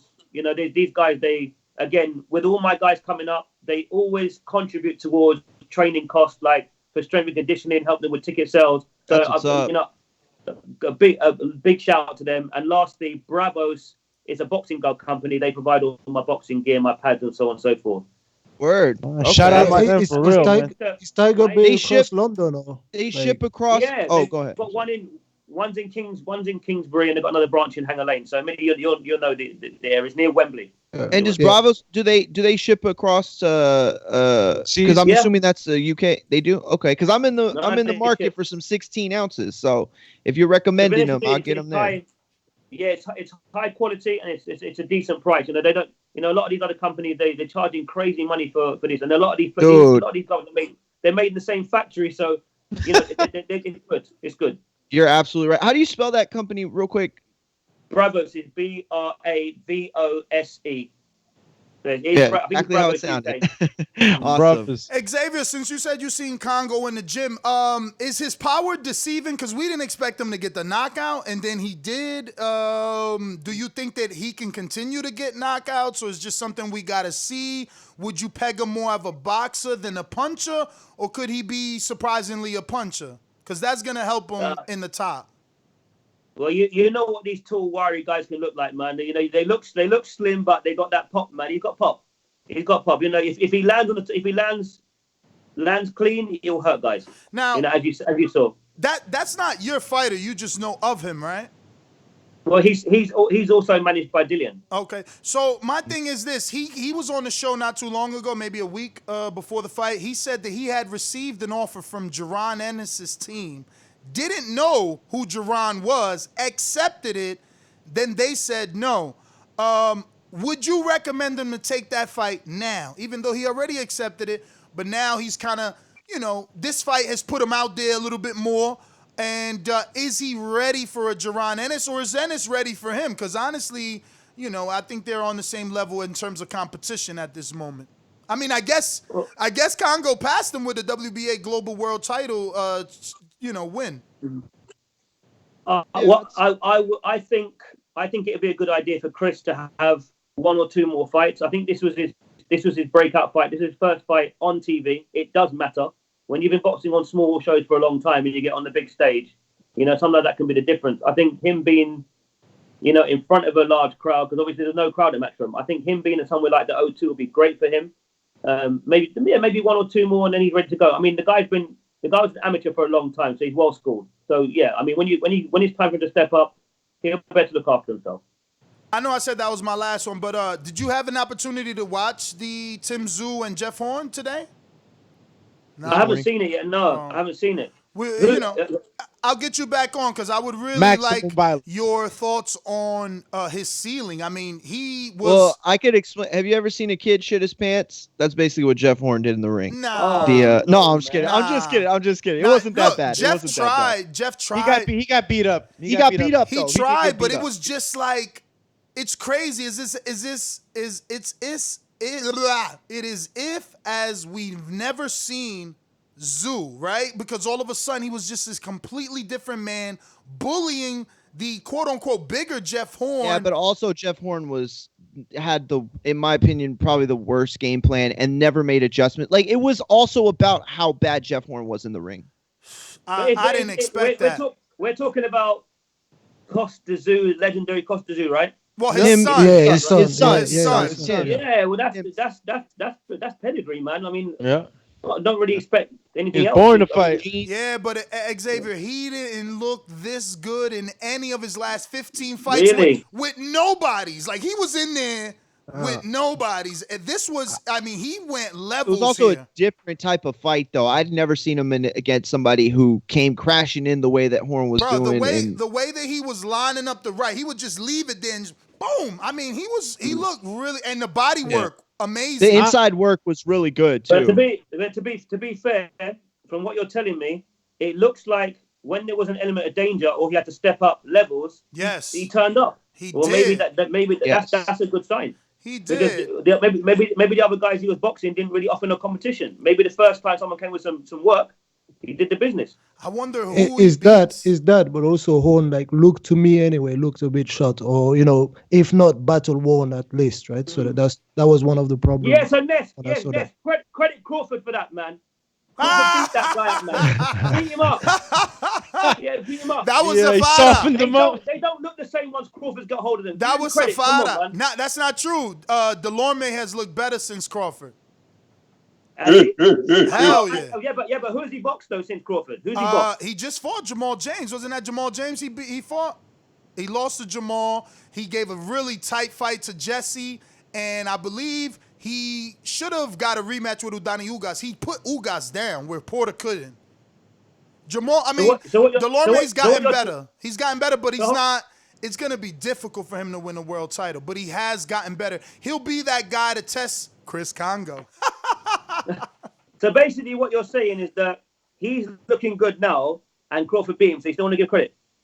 I give Crawford credit, but at the end of the day, I got to let my listeners know he was in a vacant title shot. People like to take shots at Danny for winning his WBC versus Guerrero vacantly. So did Crawford. Then went on to unify with guys that we don't know. I mean, look, no one knew Ndango, and where's he been since then? Where's Edward Tronovsky? Where are the guys? Everybody, he undisputed. Where are the guys he fought? Why they haven't gone on to do anything? Big shout out to Danny Garcia. I'm a massive Garcia fan as well. I love watching Danny fight. Honestly. I mean, people take credit away from Povetkin. He lost twice to two unified champs and is back with a top 10 win. You see, you have to give credit. They don't like doing that in boxing, which it's crazy, man. You could go in there and fight the best fight of your life and then get ridiculed because you didn't win, and I think that definitely needs to change. But look, we don't want to take too much more of your time. I know you're busy over there. Thank you for finally coming on. I know it's my fault. But we will get you on more regularly. Thank you again. If you guys have anything else you want to close out before we let him go? Oh, just thank you so much, Coach, for coming on. And, Dillian looked great. I think that while you're not going to give us the answer, I think that going in the exact same way, he wins the fight again. Same thing. Thanks for coming, Coach. And try to get Dillian on the show, man. We also want to hear from the champ. That would be great. Love to talk. I need to ask Dillian, what is it that I did other than talk boxing? Dillian. Ness, you're always doing something to somebody. What are you talking about? I know. It's crazy. They don't want me to. Tell him to come for me then. Tell him to come for me. Don't worry about Ness, man. I just don't hear get it. Why they don't want me? All right. So Crawford's mad at me, but have we seen Ndango come back to world-class level? No. Have we seen Horn come back to world-class level? No. Has Delorme somehow won a world title? No. So don't get mad at me. I'm telling the truth. Don't get mad. Prove me wrong. Prove me wrong. You're right. Prove me wrong. Dillian proved me wrong. He proved me wrong. He continued to beat guys I didn't think he was going to beat. And he beat them in good fashion. I mean, sometimes he hung off the ropes here and there, but that's boxing, you know what I mean? So you got to prove him wrong. Ness was the kid in the playground, the instigator for all the fights. I'm telling you. Yo, that's me. That is me. Yo, Xavier, even right now, I'll be like, damn, Mario, you going to let him say that? You going to let him say that? I know. But you know what? Honestly, guys, listen, I've been listening to you guys, the show for years, and honestly, because I'm obviously in the UK, it's great to hear about what's happening over the other side of the pond. I love a lot of the fighters that are out there. Errol Spence, Terence Crawford. I love the welterweight division anyway. It's good to hear about what's going on in boxing, like worldwide. So listen, the setup, the idea of the show is fantastic, and respect to all of you. But you know what? Honestly, I'll do my best to get on again. Probably best to contacting me closer to when we restart camp again, and maybe we'll talk after. But awesome. Have a good day, guys. Take care. Thank you. Absolutely, brother. Thanks, Coach. Thank you, Xavier. Have a good day. There you have it, ladies and gentlemen. Dillian White's trainer, Xavier Miller. That was a good interview. People are like, yo, Ness, pay attention. Crawford's mad at you. Earl's mad. Yeah, but think about why they mad. Like, Exactly. Come on, let's be real. Like, if that was your friend, you would be like, yo, why you on some soft shit? So what? He didn't like the way you fought. I mean, so what? He didn't like the way you fought. So what? He didn't like that you was gonna fight Mikey, and all of us knew you was gonna beat him. So what? He didn't want to waste his fucking pay-per-view money on a shit and fight. you know why people respected Floyd so much is because guys like Max and guys like would always say things. And guess what? He came on air and he would give them the business every time. Yo, how many Floyd interviews are out there where he just shit on somebody because he wasn't going to take it? You know, he wasn't going to take that. So I get what you're saying. Like, even though I disagree with you with Crawford, I do agree with you that, you know, these fighters shouldn't be catching. Well, you know what? I'm not even going to say that. Now they're going to be mad at me. All day. Suckers take it all day. Hell no, they shouldn't be, bro. Why? Listen, if I was here, listen to me. If this was Untitled right now, I would tell everybody the Broner story. And I wouldn't even care if Ness wanted me to or not. I would tell everybody what happened with Broner, even though Ness doesn't like the story coming out. But Ness doesn't look bad in it. He just doesn't like to embarrass others, right? He doesn't like to sever ties. If this was Untitled, you know, in fact, that's what I'm going to do for Untitled. I'm going to tell everybody the Broner story. And I'm going to tell them the truth. And I'm going to tell them everything that happened that was real.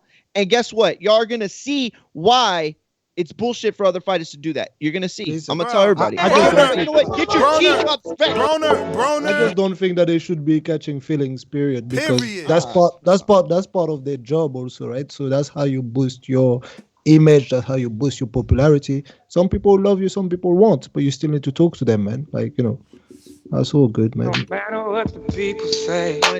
Want the Broner story, ass on Untitled, use it for your thing. And guess what? We're going to talk about it. Well, that was a good show anyway. Let's get out to these callers. Get out to the phone. Maybe some of these super chats that we might have missed, guys. I know I can't read all of them here because they disappear on me. But I think there was maybe one or two.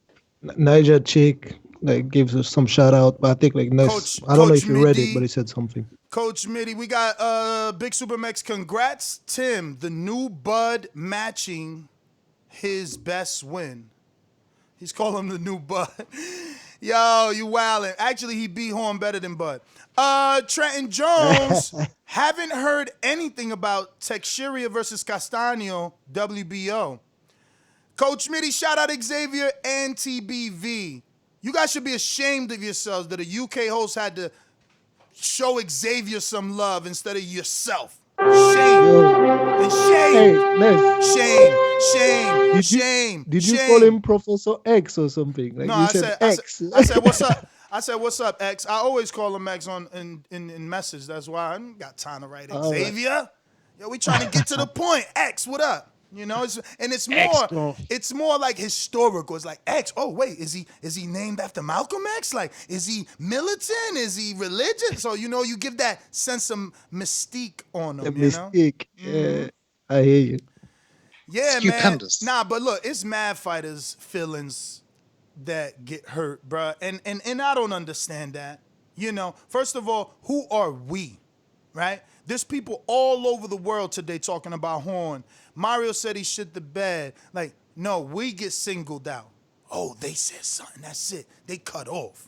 Bruh, I had a trainer tell me less than a week ago, I don't got no problem with you. You got a problem with my top two fighters. You tell me how it would look if I do an interview with them. If they got an issue with them, you got to talk to them. I said, how I'm going to talk to them? They don't even want to talk. Damn, you know? We need to figure out who that is now. Who's got top two fighters? They don't even want to talk. What division? What weight class? Tell us. Bruh, two different divisions. I piss everybody off. That's my name. That's my name. You making waves. Starting with them Bud Tender fans. You see the Xavier world-class trainer. He couldn't say nothing. Where is Ndango? But every single trainer's rate him. Every single trainer comes on here and but every single trainer, every single trainer doesn't have an answer. Where are the opponents? The best answer. That's what it has to fight. The best answer. Pedro was like, "Don't talk to me about that." The best answer for Crawford's opponents are he destroyed them so much that they can't fight on. If you want to believe that fable, you can. But the truth is, his fighters lose to him, go on and fight, and just they're not as good as advertised. They've never gone on to do anything like Gervonta Davis's first championship win, where his champion that he dethroned was able to become a world champion two times. No, stop. Listen, we're not going to get into that debate. We're going to stick to what we're saying. The problem is that the catch feelings, like I've never heard Doomy say this crazy stuff. I never heard Mitty say this crazy. Like, at the end of the day, there's more than one host. And so for them to boycott us or X us out, it's unfair and it's kind of childish. On the other side of it, it makes it difficult for us to do our job. Listen, I'm here with everything that I've ever heard about Dillian, right? Everything, every criticism I've heard. So now I'm sitting here knowing that knowing that the coach is a fan of the show, knowing that coach listens, knowing that coach appreciates and respects our talk, but I'm still scared to ask, though. I'm still scared to ask about, do you want to fight? You think a Dubois fight? And I didn't ask mainly because they got Povetkin problems. Okay, so that's a stupid question. But like to be able to take it to a notion like, would you fight Dubois? Because there's so much time to wait. Then it comes back to were you saying that he ducked everybody for 1,000 days? Or were you saying that, you know what I mean? They're gonna put you against the grill like every single time, and it's out of context every single time. So it's unfair for us to be put in that situation. That's all I'm saying. You gotta ask, right? You gotta ask. It's all about relationship. You saw his energy. His energy was not hostile towards you. You could ask him pretty much every single question. Yeah. Well, like I said, the only reason I didn't ask that question is because to me it was a bad question. They got Povetkin problems. Why are you gonna even think about Dubois? It's a stupid question. But someone else asked for you anyway, so it's all good. Well, here's the thing. I'm not saying it's a stupid question. I'm just saying it's an obvious answer. I knew we were going to get. The minute he didn't tell us what the game plan was going to be, I already knew he wasn't going to get into anything past Povetkin. That's what they got their eyes on. That's old school type of training. Trainers. It's smart. Yeah, trainers nowadays, they'll get into whatever you want to talk about, right? They'll chop it up about everything. But the truth of the matter is, the old school guys never look beyond the opponent in front of them. I think the truth of the matter is Horn robbed Pacquiao, lost to Safada, and then lost to Tszyu, who the entire boxing world said had never fought anybody. There hasn't been one pundit or fan that said, he fought this guy. Oh, you can't say that, man. You about to say we have to. We have to take when we're wrong, we're wrong. Like, for example, I just looked at it and I said, I don't see anything that Tszyu can do if we have the normal Horn, right? And I may be saying that Horn is short or whatever, but at the end of the day, you can't take away from what Tszyu did. Like, what he did today showed me that he's all right. He's all right. No, I'm not. I'm highlighting that a guy who people thought wasn't ready, who people said he's only fighting domestic level fights, destroyed Horn. That's what I'm highlighting. Yeah. I'm highlighting that Horn, who is allegedly the best win, it's debatable whether he robbed or won versus Pacquiao. Then he lost versus a stripper that Peter Quillen knocked out. But he knocked him out too. You don't forget that. He ran it back. And now, he had to run it back because he lost. So and now he gets knocked out by a dude that we didn't think was on this level. Like, this dude showed us, he proved us wrong with Horn. I'm just saying, proof is in the pudding. People could act like, Ness is this mean guy. He got a thing for this one. He got a thing for that. Nah. The truth is the truth. The truth is the truth. Well, Tim did his thing, so, man, we have to say that, and I guess, but that doesn't diminish, the fact that, Crawford, had, a horn that is slightly fresher, and, Bud did the same thing, basically. Bud was pitting a shutout, just like Tim did, no problem, It doesn't diminish, Crawford as a fighter. Yeah, I hear you.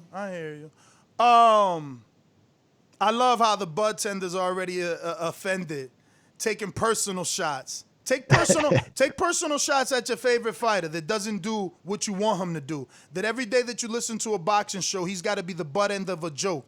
That you desperately cross your fingers, bend on your knees, and say your little prayers at night, begging and wishing that God nudges him to make a decision to fight someone you can be proud of. All right? But anyway, let's open up the phone lines. Let's get out here. Let's go! Let's go! Let's go! I'm ready! These calls are brought to you by El Camino Electrical Services, experts in electric vehicle charging stations. For consultations and turnkey installation, visit us at elcaminoelectricalservices.com. Remember to rate us 5 stars on iTunes. Subscribe to youtube.com/theboxingvoice for the latest and greatest interviews with your favorite fighters. Shout out Tim Tszyu once again. We're discussing Tim Tszyu masterclass beatdown against Jeff Horn. Who next? We didn't even ask you guys. Who do you want to see Tim with next before we open up the lines? Who's next? Bro, it's hard. Like, I don't know.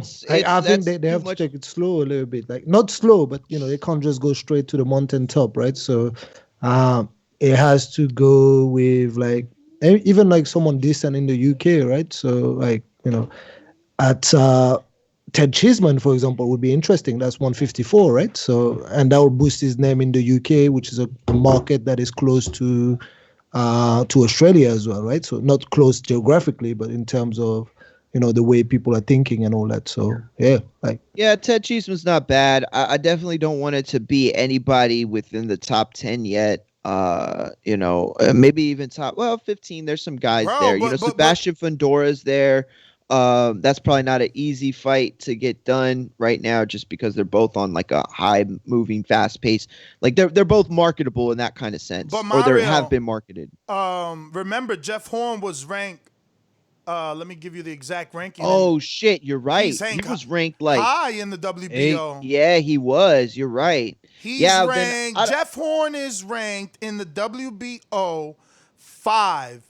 Tim Here's Tszyu, the thing, though.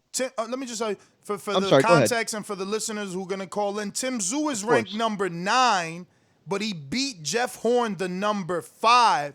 Above them now is Bakaram, Jarrett Hurd, Liam Smith, Brian Castano, Patrick Teixeira, WBO junior middleweight champion, and that's just the WBO rankings. And in the IBF, Tim Tszyu was 5. Yep. Whoa. He's ranked in all of them. He's 12 in the WBC. He coming. So let's I didn't not see him in the WBA though, do me? Let's not even ask who's next, right? Let's ask better each other, and I guess the listeners can answer however they choose. What champion should he target? Is he ready? Bro, he should not target a champion. Oh, yeah, I don't think he's ready for a champion. I don't think so. That's what I'm saying. That's why I want him to. Not even Laura, guys. Not even Laura, the WBA regular. Laura's a little older. He should make his name again, right? If you really want to make his name either in the UK market or in the US market, he should take fighters that he can beat. Like I said, Cheeseman in the UK will just boost his name, but he can even go with what's his name? The guy you love, like Midi. And you can use him. Midi. Laura's 37. By the time Tim does the fight, maybe next year, he's ready. But he can do that. He can do that with like another Laura opponent first. Like his name escapes me. You love him. Like he had like people argued that he could have had a win with against Lara. He fought everyone. Come on. Who? And he even moved on to 147. Like who? No doubt Trout. He can just go in there with Trout. That will make his name. That's another fighter that is like maybe slightly over the hill, but you go and make your name out in the US. Then you can just think of Lara after, right? So I think Trout puts the brakes on him, man. I don't know, man. Like, so that's, Trout will be to similar to what he did with Horn, man. Like someone who's like maybe battle worn and all that. So you know what I mean? After this kid look like that, I don't know if Trout could but do it's it. a tough fight. Definitely but that's what he needs to build his name in one of those two markets. And building your name is just go and fight someone that people recognize. No doubt Trout is recognized in the US. Then you can talk about fighting the champions, right? Yeah. Ness, you were gonna say something, or? I was gonna say that Rob continues to show his bias talking about Fowler will smash Tszyu when Fowler himself got smashed already before the But that's hype could another even interesting build. fight. Like he can build his name off that. I don't know if he will smash Tszyu, but that would be a good fight. That would be. All right. You know. That it's a good fight, which is not, because from a business standpoint, Tim Tszyu is the A side. Fowler brings absolutely nothing to the table because he already lost. He was hyped and lost, so he brings nothing. It's literally a voluntary. I'm giving Fowler an opportunity. That's what that is. For that, That's I cool. beat the But guy you that you beat come Fowler. into the UK to just like try to capture like a market, like play on your dad's name, come to the UK, beat someone that the UK think is decent in Fowler. Like in that alone, at least like Fowler would be like I would rather fight a the good dude that beat opponent from that Fowler. perspective. Why not? Why give Fowler the opportunity when he lost? Fight the guy that beat Because Fowler. You're Who's y'all building decide someone. on though? You're building someone, right? You don't want to send him straight to the mountaintop, like we said. Like someone with No. 16 fights, you just say, okay, go and fight like the Cheeseman, the Fowlers, the Trouts, and show us even a bit more. You know what I Listen, mean? if you don't believe that there's a separation between Jeff Horn and the champions in this weight class, then I can understand why you'd say, "Oh, well, let's see him in a fight or two, or even next." But I happen to believe that there is a significant discretion or discrepancy in talent between Jeff Horn and the rest of the class. Not only that, I feel like the Jeff Horn that we got today was not the best version of Jeff Horn. And I'm not even talking about, oh, he's a shot fighter. I'm just saying that the approach in the ring was a failing approach. It was never going to win in that fight. There should have been an adjustment coming out of the second round at the very latest, and it was never made. So he's not going to get that type of fight from Rosario. He's not going to get that type of fight from Teixeira or Charlo. Like none of those. Laura, not even close. So you go back to not the drawing board necessarily, but you got to get at least another 2, 3, even maybe 4 fights, I think, before you stick him in there with those guys in the class. But ultimately, if he's going to chase any title, it's got to be, I think, the IBF. He's already ranked so high in there. A win over him. He can't beat. Yeah, but Kostya. But okay, but who's James Metcalf? Metcalf. He's Metcalf a is tennis player. Is sort of another name, but like He's a Tszyu tennis beat player. Metcalf, but Oh, I thought he was a tennis player. Because if he's gonna go with the IBF's trajectory, like I'm just trying to make it so that his next fight isn't a guy that's gonna probably disrupt his his way to title contention. James Metcalf, I have no idea who that is. That's why I ask you guys: is that somebody that maybe he could have like that in between fight, but still move up those rankings? Wellborn, do me. So I don't think so. Because all the top 5 guys, Jason Bourne. I wouldn't want Tim with the top 5 right now. I didn't know Matt Damon was fighting. You said Jason Bourne. I said Jason Bourne. Oh, my bad. I meant to say Jason Wellborn. Oh, man, you a hater, dog. Yo, he also fought Surge. That's hilarious. Who? Martinez? Oh, no, it's a different guy. Never mind. It's a different guy. I was like, damn, that guy getting all the big fights. Yo, but I'll tell you, though, the reason why it should be the IBF is because at the end of the day, those are going to be unified belts. Nah, but he and can't beat you're him. going to get the time. You're going to get the beat time because I know, but that's what I'm trying to say is that you're going to get the time. So by the time those are unified and then any sort of mandatory is called, I mean, Tim Tszyu puts himself in a situation where he can get 3, possibly 4 fights before he's even in an opportunity to fight for that belt. Well, let's go to these phone lines, man. I think we got. Did we do all the sponsors right? I think we got to it. And then I asked you a question. That's what happened. Yeah, I'm pretty sure. Ringa. All right, well, let's do it. These calls are brought to you by El Camino Electrical Services, experts in electric vehicle charging stations. For consultations and turnkey installation, visit us at elcaminoelectricalservices.com. Ringer status in North Carolina.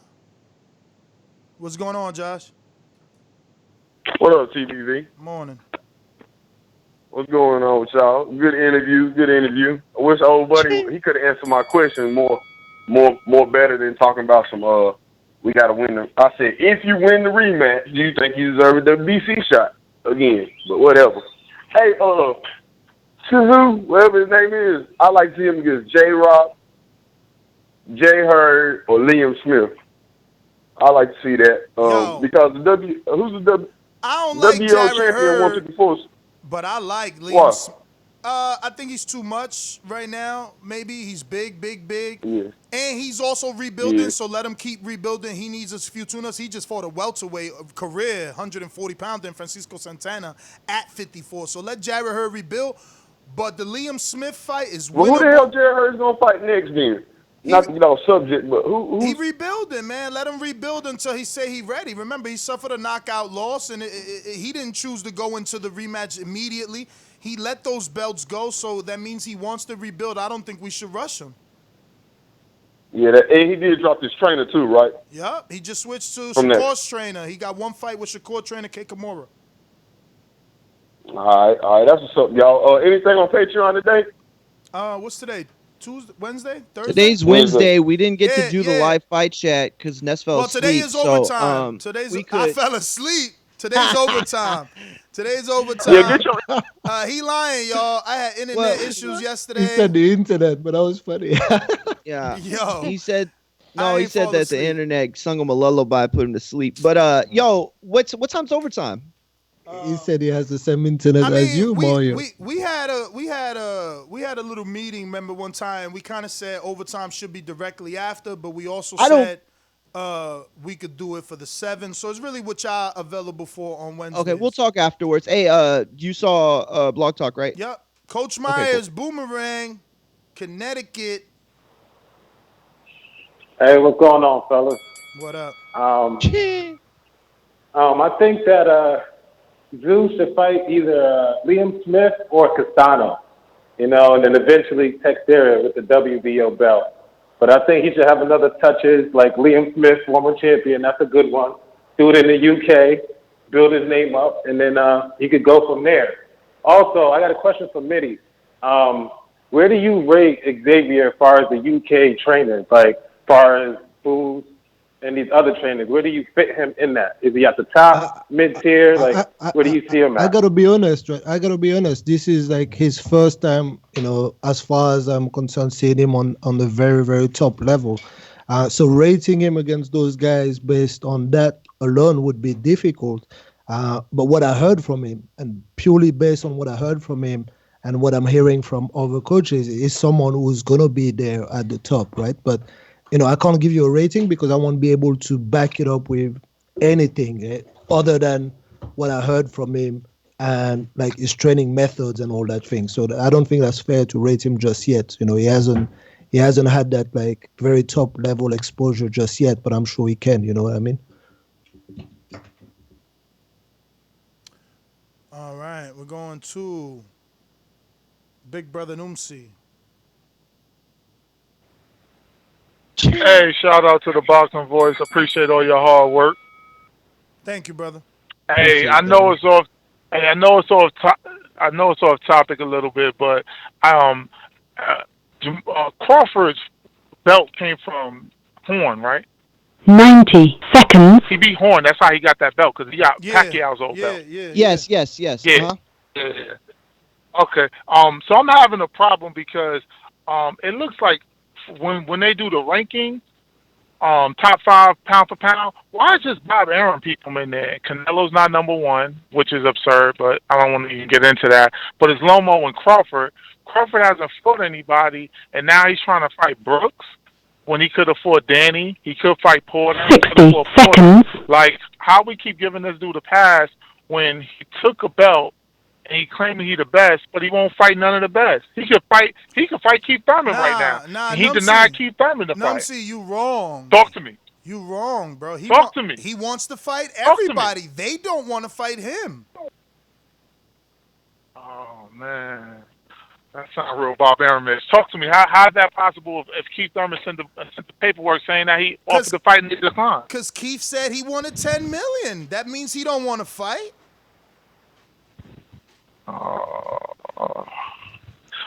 I mean, why does every time Bob Arum fighter fight that the other guy got to take less money? If 10 seconds. At the end of the day, because Terrence is an ESPY winner. Crawford is a great He's a multiple-time ESPY winner, 2-time Ring Magazine belt holder, and a unified undisputed champion at 140, and he's a welterweight champion at welterweight, okay? He deserves his paycheck. No, I agree. Yo, I can't He tell does Ness is deserve his trolling. paycheck, but you're gonna tell me can you not tell me? Can you tell me or not though? But who's the more decorated fighter at the weight they fighting at? Because Keith Thurman's fought everybody, including Pacquiao. Bruh, you bugging right now. Keith is one time. He's injured. We don't know if he's singing the flute, being married, losing to Pacquiao. Like, what does Keith do for Crawford? He solidifies him. He will be his best fight, yes or no? I mean, at 147, he's his best fight. I mean, technically, yeah, but when What Crawford, the fuck is going on right now? When Crawford fought Horn was coming over the best win of his career. So, you know, it's an argument that Horn is the bigger caller. I mean, bigger fighter. Bigger fighter. That's reaching that. There's That's reaching that. There's an argument. Keith Thurman dominated 147. I'm just saying that's a reach because 147, Thurman ruled it for how long? He beat everybody in the top. He beat 2 out of the top 5 already. Bud is doing almost 3 million views on ESPN. The world knows him as an ESPY winner, 2-time ring belt winner, unified 140, the WBO champ. They got the machine. Yo, this is how you can tell Ness isn't a fanboy like that. Like, listen, because at first you were giving me whiplash right there. I was like, 10 minutes ago you were shitting on the man, and now I can't tell if you're trolling. But I'll be real with you. If you listen to the arguments, right, and you don't get in your feelings, you don't get your panties in a bunch, if you listen to what he's saying, it all makes sense, and it's all within the realm of truth, right? Because you're talking about challenging what he's calling the best, who he thinks deserves to be on this pedestal, while at the same time saying that the person on this pedestal, that, you know, with great power comes great responsibility. And right now, Crawford looking like Spider-Man, and he needs the responsibility of fighting these big guys. So, you know, I rock with you, Ness. I appreciate that a lot. I appreciate your ability to tell the truth, your version of it, but still the truth. Within the context of fighters. Damn, you just said that he's lying. Yeah, I was giving him a backhanded ass. I'm in Wario mode. People listening to Mario don't get him. That's what it's. Oh, he's rambling and all that. But I'm not rambling. I'm telling you that there's a difference between dudes that come and call in and suck their fighters, you know, thing or whatever, and there's these people that come on and and they're fanboys for their guys, and they're calling, they're cheerleading, and they shit on Ness for the shit, right? But listen to what he's saying, and that's the problem. Oh, I'm rambling. No, you don't understand what the fuck was just said. That's the problem. Is your ass don't understand it because you're in your fucking feelings. Ness just explained perfectly the problem, I guess we'll say, with Crawford. You know what I'm saying? The enigma. We'll call it that. We'll call it the enigma that is Terrence Crawford, and the rest of y'all just ain't paying attention. That's just all right, man. And have them tickle my tummy. I love that term. It's a beautiful term. Super chat from Jose Alejandres. It's Tszyu versus Israel Madrimov. Fire emoji. Hell no, that does nothing for Tszyu. Oh, all danger, no money. All danger, no money. Hey, what happened? No reason. Word. All danger, no money, no reason. Caesar. Talk to us.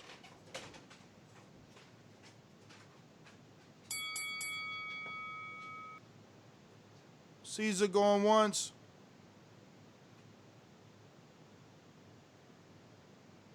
Caesar. J Matt, New Orleans.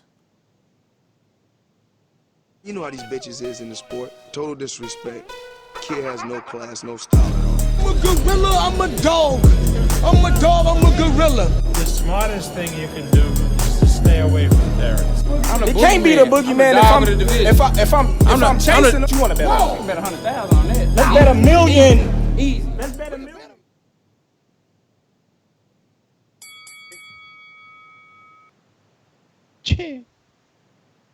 Okay, with them new rules, can y'all hear me? Yes. Sir. Yeah. With them new rules you just said, I hope Mario wasn't. I don't know if it's anything about hosts talking directly to the fans or saying or being disrespectful to fans because Who did I I'm talk trying to to? suck somebody. Saying something about sucking somebody off or what have you. I don't know Oh, bro, you how just got that would on. be You just got on. It's all disrespectful. right. You just got on. You don't know what's going on. No, I heard the whole call. I'm just So pointing then out tell me what I was talking just about. when somebody talking about Terrence Crawford and what Ness just said, how he broke it Literally down. didn't say What my point of one my what I'm trying to name. make Didn't is say one name. I didn't say any can name. I didn't I call any fighters out. I didn't call Mario any can hey bro callers out. listen if Nothing. you're talking you're talking you're not listening. I'm trying to make my point, man. Fuck. It's a bad point. It's a bad point. My point I'm making is y'all just put rules out there about nobody disrespecting the host. So you could disrespect fans and say something, but if somebody call back and say something in regards to what you just said, you're gonna put us on the rules. That's the point I'm. Cut it. So Jay, listen, those are hold chat on, rules. hold Go on, ahead. hold Go on, ahead. hold on, hold on. Two things. We got a super chat. And J Mac, I gave you a 40 seconds extra because he was talking too. I didn't want you to feel cheated. And I get what he's saying. You did say, I don't know if you insinuated like fans of a fighter suck off that fighter no matter what. And that's what he's saying. Like, okay, With blind regard. With blind regard.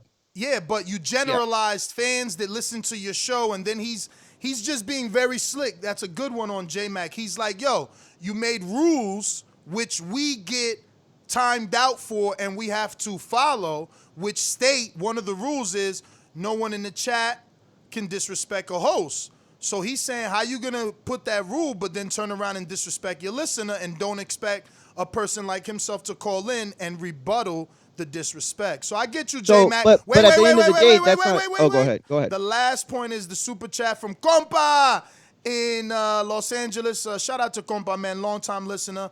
I believe we met either in LA or in the Vegas Appreciation Night, but he's been supporting forever.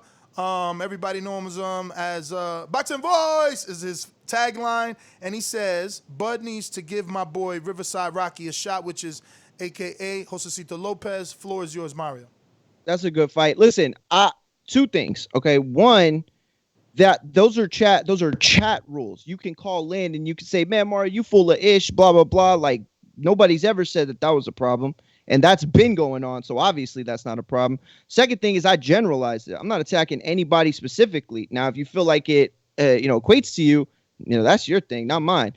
But I will say though, I'm gonna be fair. If we say that's we can't do that either, the callers or the hosts, I guess what I'm saying is if that falls within the purview of the rules, I'm good with that. And J Mac brought it up, that's fine. I'm good with that.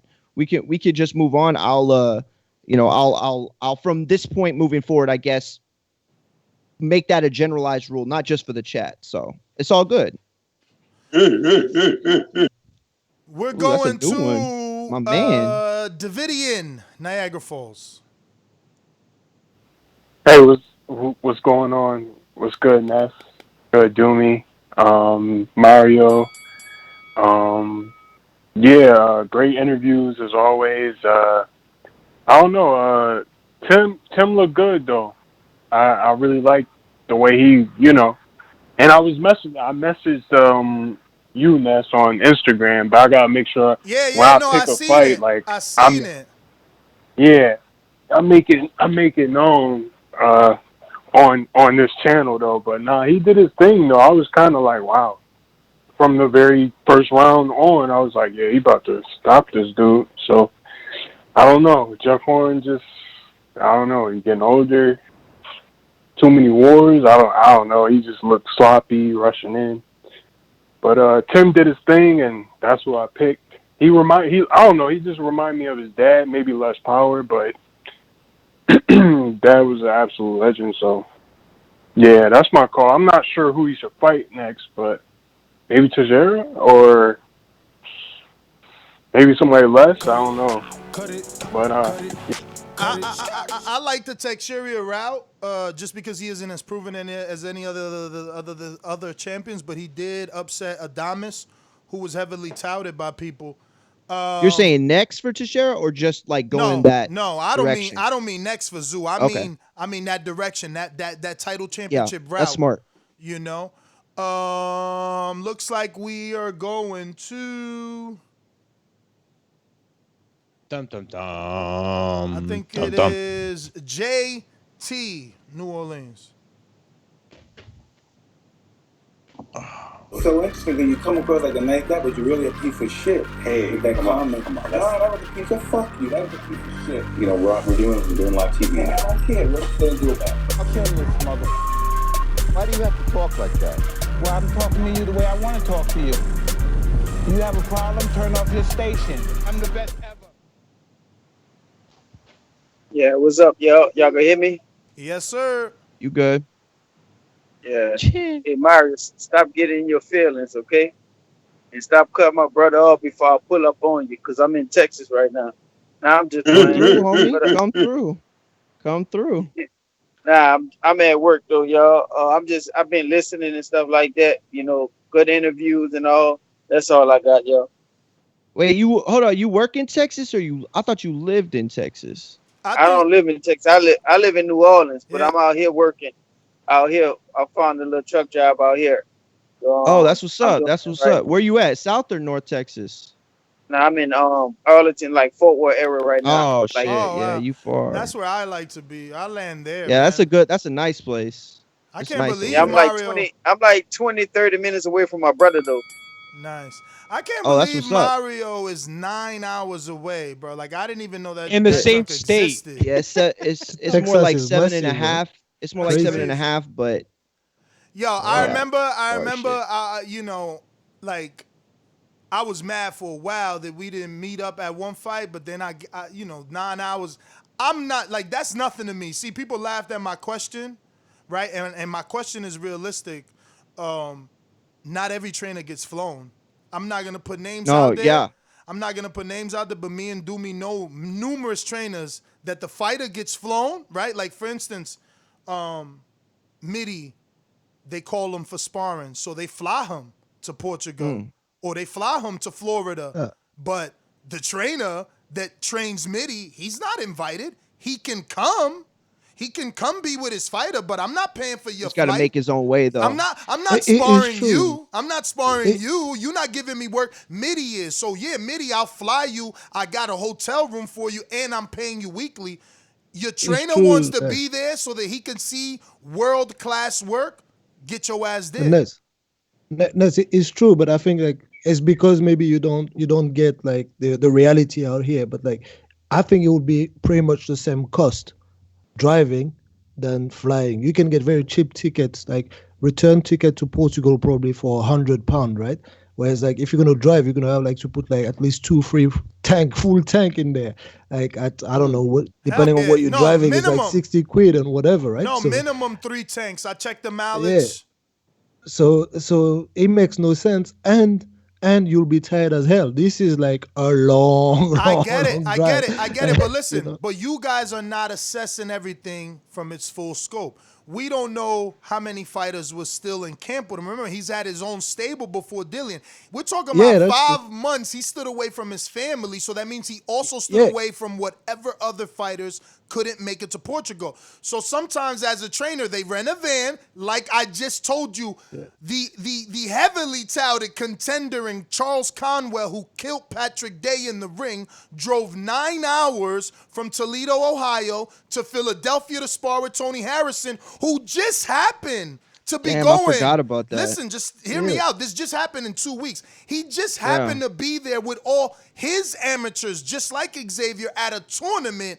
So Conwell and him met, they sparred. Conwell had a photo shoot. He stays, he spars everyone else that I told you the other day. And he brought his whole team. Otha Jones was in the caravan. They came in that caravan. They all hopped out at once. Listen, I get what that. are you gonna do? Buy 20 plane tickets? No, I know. No. Hey, listen, I get that. That also makes sense, especially if you bundle people. Like I feel you Bundle 100%. I feel you 100% on going there for freaking 5 months. This is commitment. But like just flying out there, it makes 100% sense, right? So at least for us, right? So He proved his mettle. You yeah, man, understand? definitely. 5 months? That's half the year, guys. But One more also, month, that's half of a year. also No remember, like, this is family, an only 3 investment. days.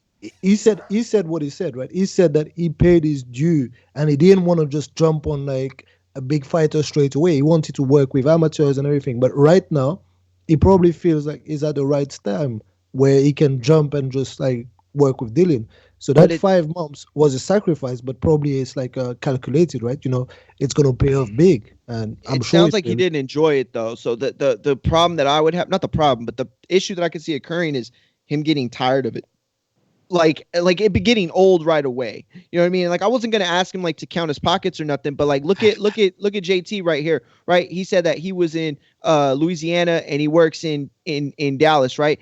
Like he's getting paid extra to have to do that. Oh, I'm assuming, right? But like people that work on oil rigs, right? They get sent off to Afghanistan or whatever. Like they get paid extra. Like I'm wondering, like, does he get paid extra to have to Hazard deal pay? with that? Of course. Hazard pay, kind of, Of course, right? like, do you think Okay. Dylan is crazy or something? And he will just like, I don't know. I you know- just don't know how it works for sure. I've never asked that question. No, I mean, like, I think it's like negotiated before and all that. But like, I mean, I would hope it's so. it's logical for everyone, and I'm not sure that he didn't enjoy it, but definitely it's a sacrifice. Like, you're gonna For leave sure. your family at home. Like, he's got kids probably. Yeah, I at probably the should have end, shed not enjoyed things it. like that. You're right. You know what I mean? Let me get back to some callers. Juan in the BX.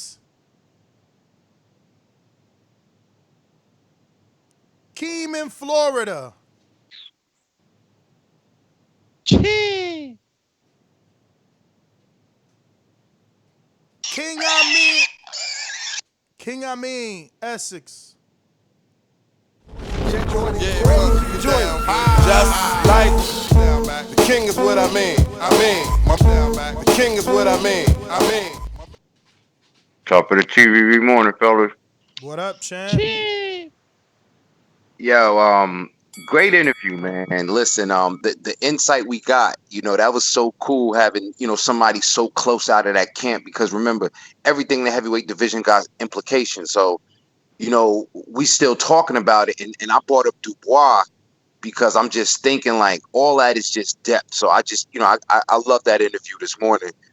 Me and Brandon and TJ was watching the Zoo fight. Yo, shout out to Sony. Shout out to King Born and shout out to Trey. Yo, they picked Zoo, Shout out man. to Like Real Niger chick. real Niger chick. Yo, man, listen, man. And TJ was trying to say is because, we listen to Ness too much. I'm like, I really legitimately ain't see no Tim Zoo fights. So I definitely, I'm gonna take my crow for that now or later, but I gotta eat that, man.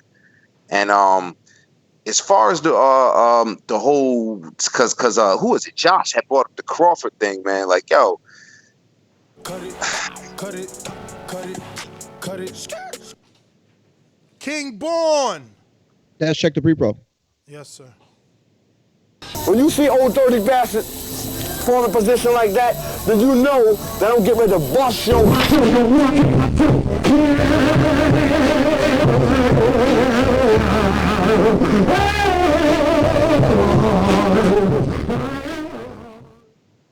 Yo, you hear me? You hear me? Yeah. Yo, good morning, guys. Mitty, what up, boy? Listen, man, I told y'all what it is. Sun Tzu, the art of war, Tim Tzu. You know what I mean? You want to battle for cash to see who's Sun Tzu? Raekwon, incarcerated scar faces. And yo, I'm going to tell y'all the secret, right? The Chinese secret why I got Tim Tzu right. Because I did my research, Yo, when you saw the press conference, all you heard was Jeff Horn talking about, I thank my wife, I thank my school, I thank my principal. He didn't want that smoke. His heart wasn't in it, y'all. You know what I mean? That's what happened. Yo, peace to JT. Glad you back on the road. Called it. I got one right, Mitty. Can't drag me this week, boy. I got one right so far. Now I need to get another 9 right. You heard? Peace, y'all. Yo, that brings me to the Pick'em League. Bruh, I didn't pick the Tszyu fight or the Crocker fight. So, I didn't either, so bro. I for feel people, like an idiot. For people complaining to Mitty, even I didn't get to pick those fights. Like, and that's what I'm saying. Why? Like, bro, because I'm Mitty, fucking did I pick busy. him? I don't think I. I'm Yeah. busy. I posted it, Yo, but please, I didn't please, pick Ness, right away. explain to them, right? Explain to them how it works, because like some people think that It's I'm a the one time that limit. go There's a out time there limit. and put the poll. There's and a time everything, limit. Mitty doesn't do it, but honestly, I'm gonna have to walk you through it. Last week, remember I texted you. I said Mitty in the pre-poll, and I put a question mark, and you questioned like Mitty question mark, but I'm like, I ain't gonna tell him to do it because he ain't gonna do it the way I want. Like I like using I don't mind doing emojis and all that shit. You know I what I don't mean? mind doing it I because it's take the easier. time to go I get do the everything at picture. once. I take the time to go get the picture because I want the Patreon not only to see the name but see the fighter, get it more, just helping a little more. And I'm like, fuck it, I'm not gonna ask Mitty to do all the extra work that I do, and I did it myself. But I forgot to pick myself. So now I was killing y'all at number 4, and I'm pretty sure I'm gonna be on the floor. I got to get everything right, right for the weekend. What if I go and type up like a universal thing, it's right? not even and then that. we can just. It's not. I already got it set up like that. I got templates set up. Yeah, I was gonna say everything. it's really not. The only thing Well, I you don't can't do it. Like it's the timing. So how far do you drop on the list, Ness? Bro, I don't know. We don't know yet. We don't know You yet. got to put me We down have to for have the 2 poll. losses already. Crocker, I lost. Hello, darkness, my friend. Nah, so Crocker, I lost, and now the Horn, I lost because I didn't pick, bro. Meanwhile, Naja picked it right. So she, it's like, She picked Horn. She picked. She picked Tszyu. Tszyu. I meant to say Tszyu. Yo, damn, bro. We first might of as well all- give her the money at this point. First of all, which is crazy, Naja's been winning from the beginning. From the beginning, she's been. Oh, actually, Chris took over last week. Christian Camillo. No, but she's not in a paid league, so she's been winning on the amateur league. She's not from the beginning. But Christian Camillo Good for took her over though. Good the for pro her. league. She's got to do Well, like maybe me. now she'll. Maybe now she'll Join the pro league. Yeah, exactly. She'll be in It's a She's pro like, yo, I'm league. beating everybody's Hey, ass. Why am I not getting paid for it? Guys, we like clean sports, not a paid league. It's a pro league, okay? We like clean Yeah, Pro so league. pro That's league. what I said. I said pro league. That's true. Mitty No, I said said paid. My bad. No, I said paid too. It is that serious, DBX. It is that serious. But for Nyjah, she's got to do like me. We're in the amateur league to fill it out. Once we see how well we do, then we go pro and reap the benefits of the pro league. You know, I'm playing pro every month, no matter what. But right now, No, she sees that she's good, so she and her trainer can make the decision: do we go pro or do we get a couple Exactly. more amateur wins under our belt? Exactly. On a serious note, though, Ness, like I don't have a problem doing like the admin stuff because it makes it easier for me too, right? So I don't have to ask you. You don't have to do an email to send me the stuff. I don't have But to listen, send you email. all right, so know? you got to take a look at the way I do it. Like you see, I do emojis, I do pictures, and as long as you cool going the extra mile, because that means you got to Google search or go to IG, then that means you got to. That's cool. That should be quick for me. I hope anyway. You But gotta let find me know. large images only. We'll talk off air. I'm just The very hardest particular. part is just getting the names right, like making sure you spell correct and everything. Like everything else is so easy; it's all copy and paste, right? I barely make mistakes on the spelling of the name because I never do not use Google search. No, you're lying. Google search, copy, really. paste. But Really, he only serious? pronounce- Bro, he only pronounces good. them wrong. No, You know, I'd it's only rather the pronunciation. Google the fighter's name to make sure that it's spelled right. Because Bro, you're I'm gonna good tell then, you, 'cause I just you literally never mess up. No, but that's why, because I Google it. I thought you Google it. said you never Google. No, I'll never post without Googling the name first. That's okay. My bad. Yeah, my like bad. I misunderstood. I'm telling you, when I got a mistake on the name, it was a typo from Apple. You know, because I also always that's what happens to me too. I also always, like I have, I have that that Grammarly Blame thing. Apple. Blame yeah, Apple. Grammarly. Grammarly's Let dope. me go to Lewis. What up? Lewis going once. All right. What up? Can you hear me? Yes, sir. Well, going back to the Dillian White deal, getting the Povetkin fight or not getting it, I think he should just forget about the top dog if they're ducking him and just keep making his money. Eventually, they're gonna meet him. If he doesn't, You know, he still will go in history as one of the best fighters. And about Crawford, I'm not a fan of Crawford. I'm not a fan of no fighter. I admire fighters and their skills. I admire Crawford's skills, but that's about it. I'm not going to start fighting just because I think he's the best in the world, whatever, even though I don't think so. He accomplished what he accomplished. I cannot say the easy way because it's not easy to be a boxer, but he accomplished it without fighting the elite. So whoever likes to fight for Crawford, well, that's on their own. There's no reason to fight for no fighter. And I want to let y'all guys know, Rashidi's fighting this weekend in the zone. So hopefully y'all aim for that fight. Oh, this weekend? Like, who is he fighting? Because we don't have him on the pick'em list. Like, that didn't even show up. Yeah, he's supposed to be fighting Brad Solomon. But hey, listen, but that's, you looked at the schedule altogether. I didn't see that fight in there. No, that's. I don't think that is this weekend. I don't. But I he don't knows, think... right? He's close to the camp, so he must know. I'll double check again, but that fight never popped up, you know. But what card was it on then? He said on the zone. Yeah, there's no DAZN fights this weekend. Yeah. 29th, I got ESPN Plus Ramirez, Wasn't ESPN that the Plus Javier Dubois. Fortuna card? Wasn't that got canceled? I got an email by Golden Boy. Oh yes, that's the card. But you got to make sure that Rashidi was on that card. But he was the on that card, but his fight Linares was canceled. That whole date was postponed. That's what happened. His fight was still on there, and then once the second guy went down, they canceled it. Real quick though, I am gonna I got to split so that I can get back in time for overtime. At Morgan McGee on Twitter, at Morgan McGee on Instagram. We coming back for overtime though for sure, right, Ness? I'm like I put in there. I'm in. Listen, if you want to do you one. See who ain't answered? Do me. I said, do me. That time works for you. He's still acting like he don't. He never. Okay, do me. If you're guys, better off than evening, I'm good with evening. I just need to know for my workout. That's it. If I'm gonna go work out now, if I'm gonna go work out later, it's all good. But y'all just text me, let me know. Either way, I'm good by 1 from the rest of the time on. All right. Peace, fellas. We got NO in New Orleans. Ladies and gentlemen, I'd like to introduce to you a young fella, and he comes from the Magnolia. Whoa. What's poppin'? That's how my audio sound. You straight? Alright, that was up, bro. Tim Tszyu, he how the fight went? I ain't see the fight. He beat the brakes off him. Hell yeah. Right. Yeah, it was a kill, or it just went 12 rounds. Nah, he stopped him. Yeah, he didn't come out after the 8th round. They threw in the towel. He stood in the ropes. I mean, he stood on the stool. He stayed on the stool. He didn't come out. Retired on the stool. RTD. Retired on the stool. Come on, man. Come on, bro. Nah, but he was getting beat up, bro. He was getting beat. It was a beat down. It was a beat down, bro. Like, he was ripping them to the body. It was a beat down. Straight rights to the face. It was a beat down. But a lot of people saying Horde ain't look like himself. You know, that they saying he was, Mitty especially believes that he was washed. Who that? What next? Who does the good Horn look like? Like, what's a good Jeff Horn like? What that look like? I guess a good Jeff Horn is the Pacquiao fight, right? That's what people that's the one they got to go to. You saw Jeff Horn after that fight? You looked at him?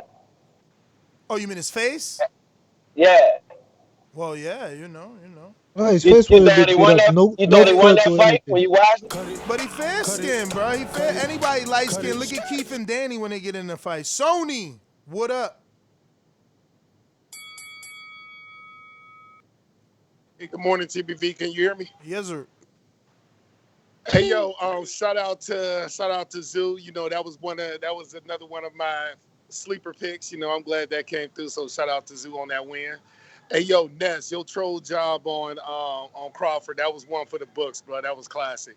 And hey, but if you have truly had a change of heart because you have just been told by the 1,000th trainer of Crawford's skills, then I appreciate your change of view. But I still think it was a tremendous troll job on your point. And give my boomerang to J-Mac. Yeah, change of heart. I mean, I don't know really what you speak of. It will happen. It will happen. It takes years. If you know Ness, it takes years. Like it changed Yeah. with Canelo after No, how with many Triple years, man? G, and with Triple G, it takes the fight though, Mitty. Like that's what it is. Like the bud tenders just got here maybe last 2 years, so they didn't hear the consistent everything that you hear. It was worse for Canelo.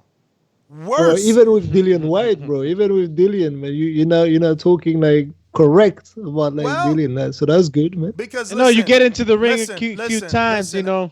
different This perspectives. is what it is. With Dillian, I was like Mikey. I thought I seen something that, to me, he wasn't as good as people advertised. But then he just kept winning. But Doing it, yeah. but in each fight, he left you something to use as your debate. You Yeah, know? vulnerability. That's fine. So he would either get dropped or look tired or come in overweight. So again, you're like on the fence with Dillian. But what he kept doing is fighting people. And winning. And I'm not gonna get on the other side when they destroyed Wilder for losing to the number 2 at the time heavyweight. It was arguable, right? That fight was supposed to create your number 1. Tyson wins, Wilder gets destroyed in the media. He was never good, all this craziness.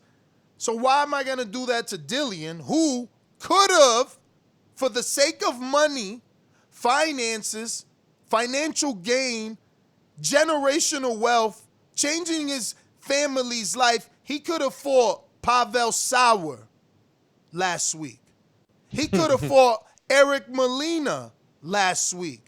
He could have said, I'm going to fight Chris Arreola off of almost a year and some change later. He could have fought anybody not named Povetkin, guys, and kept his mandatory. Hold on, I'm not done, because this is what I'm saying. They call me biased, but the thing is that they are biased. They don't have a moral compass. They have no heart. He could have fought any bum, Tom Little, Dave Allen, any fucking body that not me considers a bum, but you consider a bum, right? But he fought. I agree. He fought a top 5 guy. And then you're I agree. still gonna diss him. Because again, he could have just stood there and not been in that predicament where he lost his mandatory spot. And people are now putting Patreon questions. You think if he wins, you deserve his spot? You're ridiculing a guy for fighting tough opposition instead of just staying and waiting for a big fight. Who out there is just freaking waiting for a big fight? Let that sink in. But I think that's why there's a particular faction of fans that hate on Dillian, because they know deep down inside their champion isn't doing what Dillian is doing. Their champion, their champion is waiting for an opportunity, not creating one. Their champion isn't fighting former champion after former champion. Their fighter isn't fighting top 5, top 7 consistent opposition. Oh, did he slide into Maurice Vach here and there? Who still isn't the types of names that we could find on other people's resume. At least you know Maurice Vach. At least he fought David Haye. At least he fought, Vladimir Klitschko. Who are these other heavyweights fighting? Who did Travis Kaufman for? Oh, he fought Luis Ortiz. Who Luis Ortiz for? Oh, he beat Brian Jennings when? 20 years Who ago? is that guy? 20 years ago? Oh, what's Dillian's best win, Ness? What's Dillian's best win? He ducked. Former champion Joseph Parker.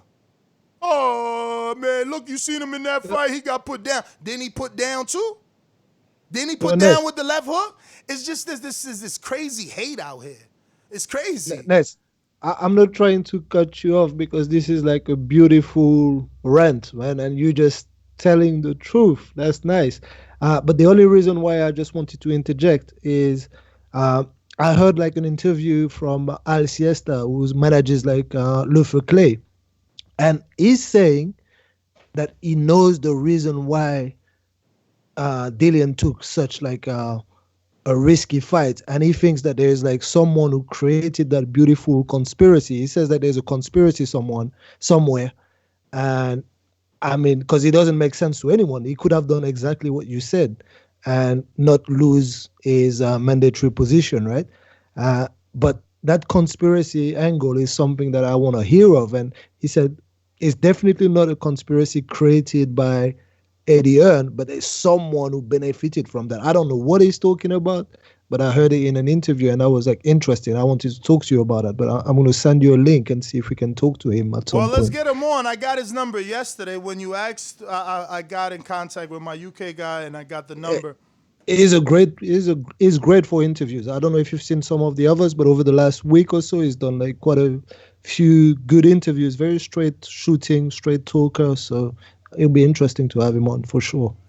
So, for fans that are a fan of a champion, ask yourself before you call in and you say, Ness, you get emotional, Ness this, Ness that.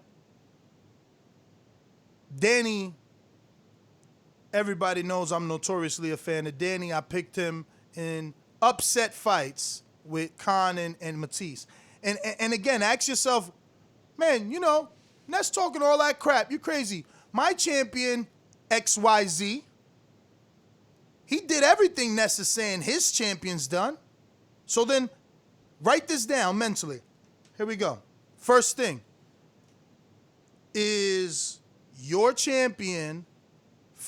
Does your champion sound like Deontay Wilder, right? Because I'm a fan of Deontay Wilder. They like to say that I'm not anymore because I'm giving the guy that beat Wilder credit.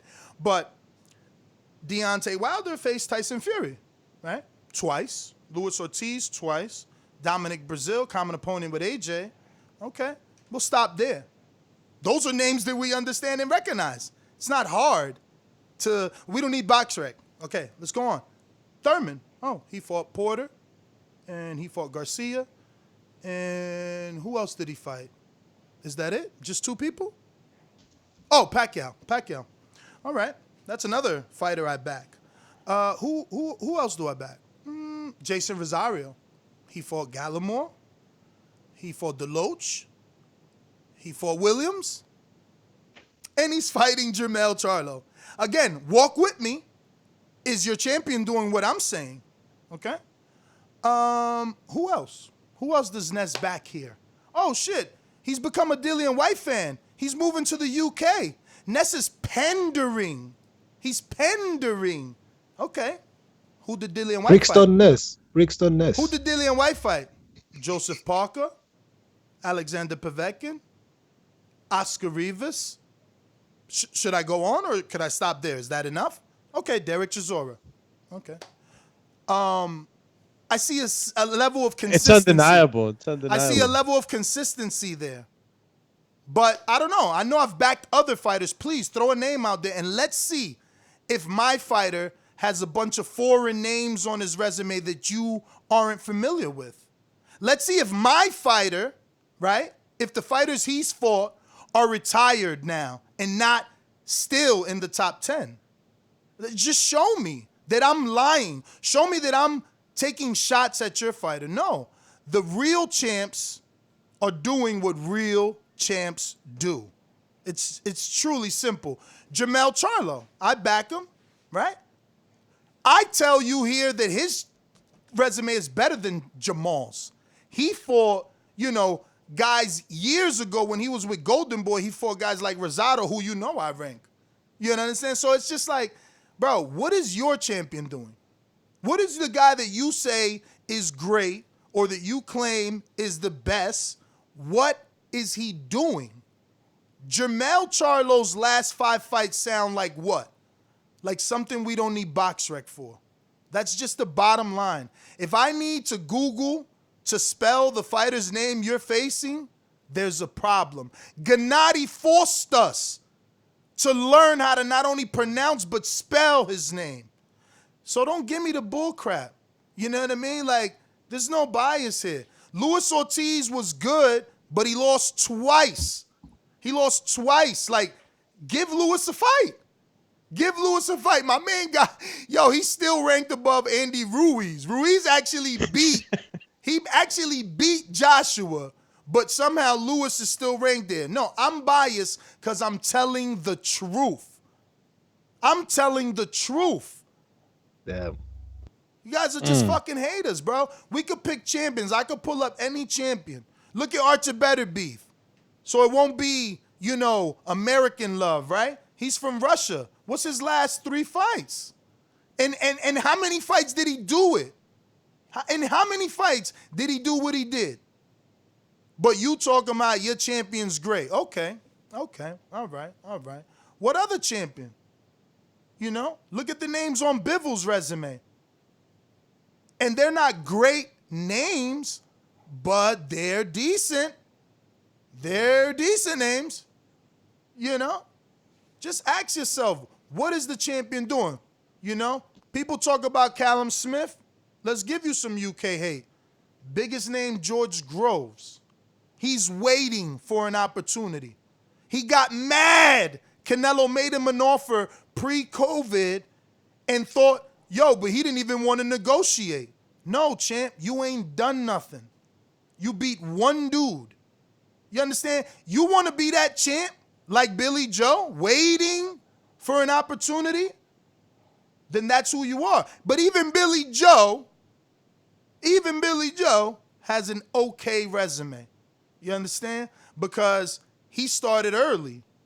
He got guys like Eubank early, Nick Blackwell early, before, he actually, no, Chris Eubank, did him after, right? Chris Eubank did that to Blackwell after BJ Saunders fought him. But yeah, man, just ask yourself, what's your champ doing? That's all. Look at Gennady. Gennady got so much hate on the come up, especially from me, right? It took him to fight, what's his name? From where? Curtis Stevens. For me to be like, damn. Curtis hit him with 2 double left hooks, and I know Curtis had power. I know Curtis a long time ago. And Gennady was like, let's go. And then knocked him out. Then I said, damn, there's not much I could say now. He could punch, and he could take a punch. It's going to take a skilled fighter to beat him.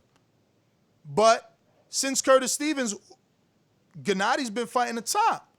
He's been fighting the top. Is he about to take a Sedimenta and a Steve Rose?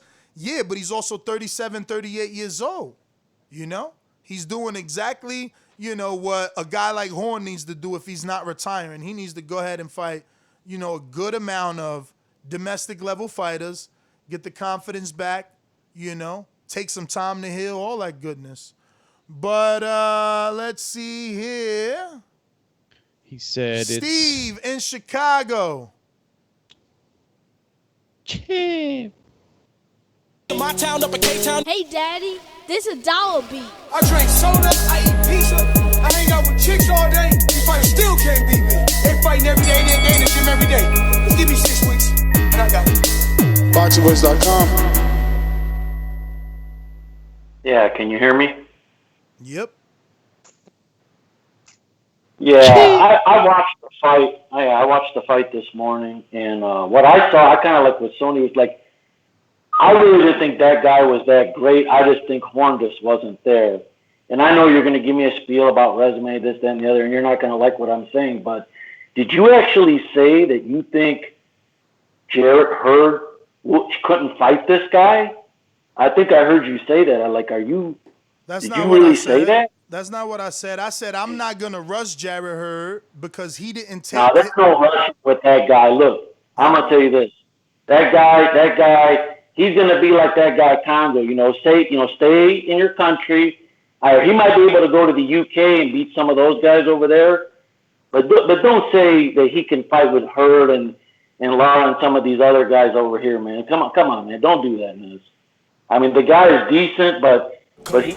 Sounds like you putting words in my mouth. I did not say that. I specifically said fights with Liam and whoever else they mentioned. They mentioned 3 names. When they said Hurd, I said I would let Hurd make that decision because he chose not to activate his rematch clause and relinquish his belts, which meant that he felt he needed time.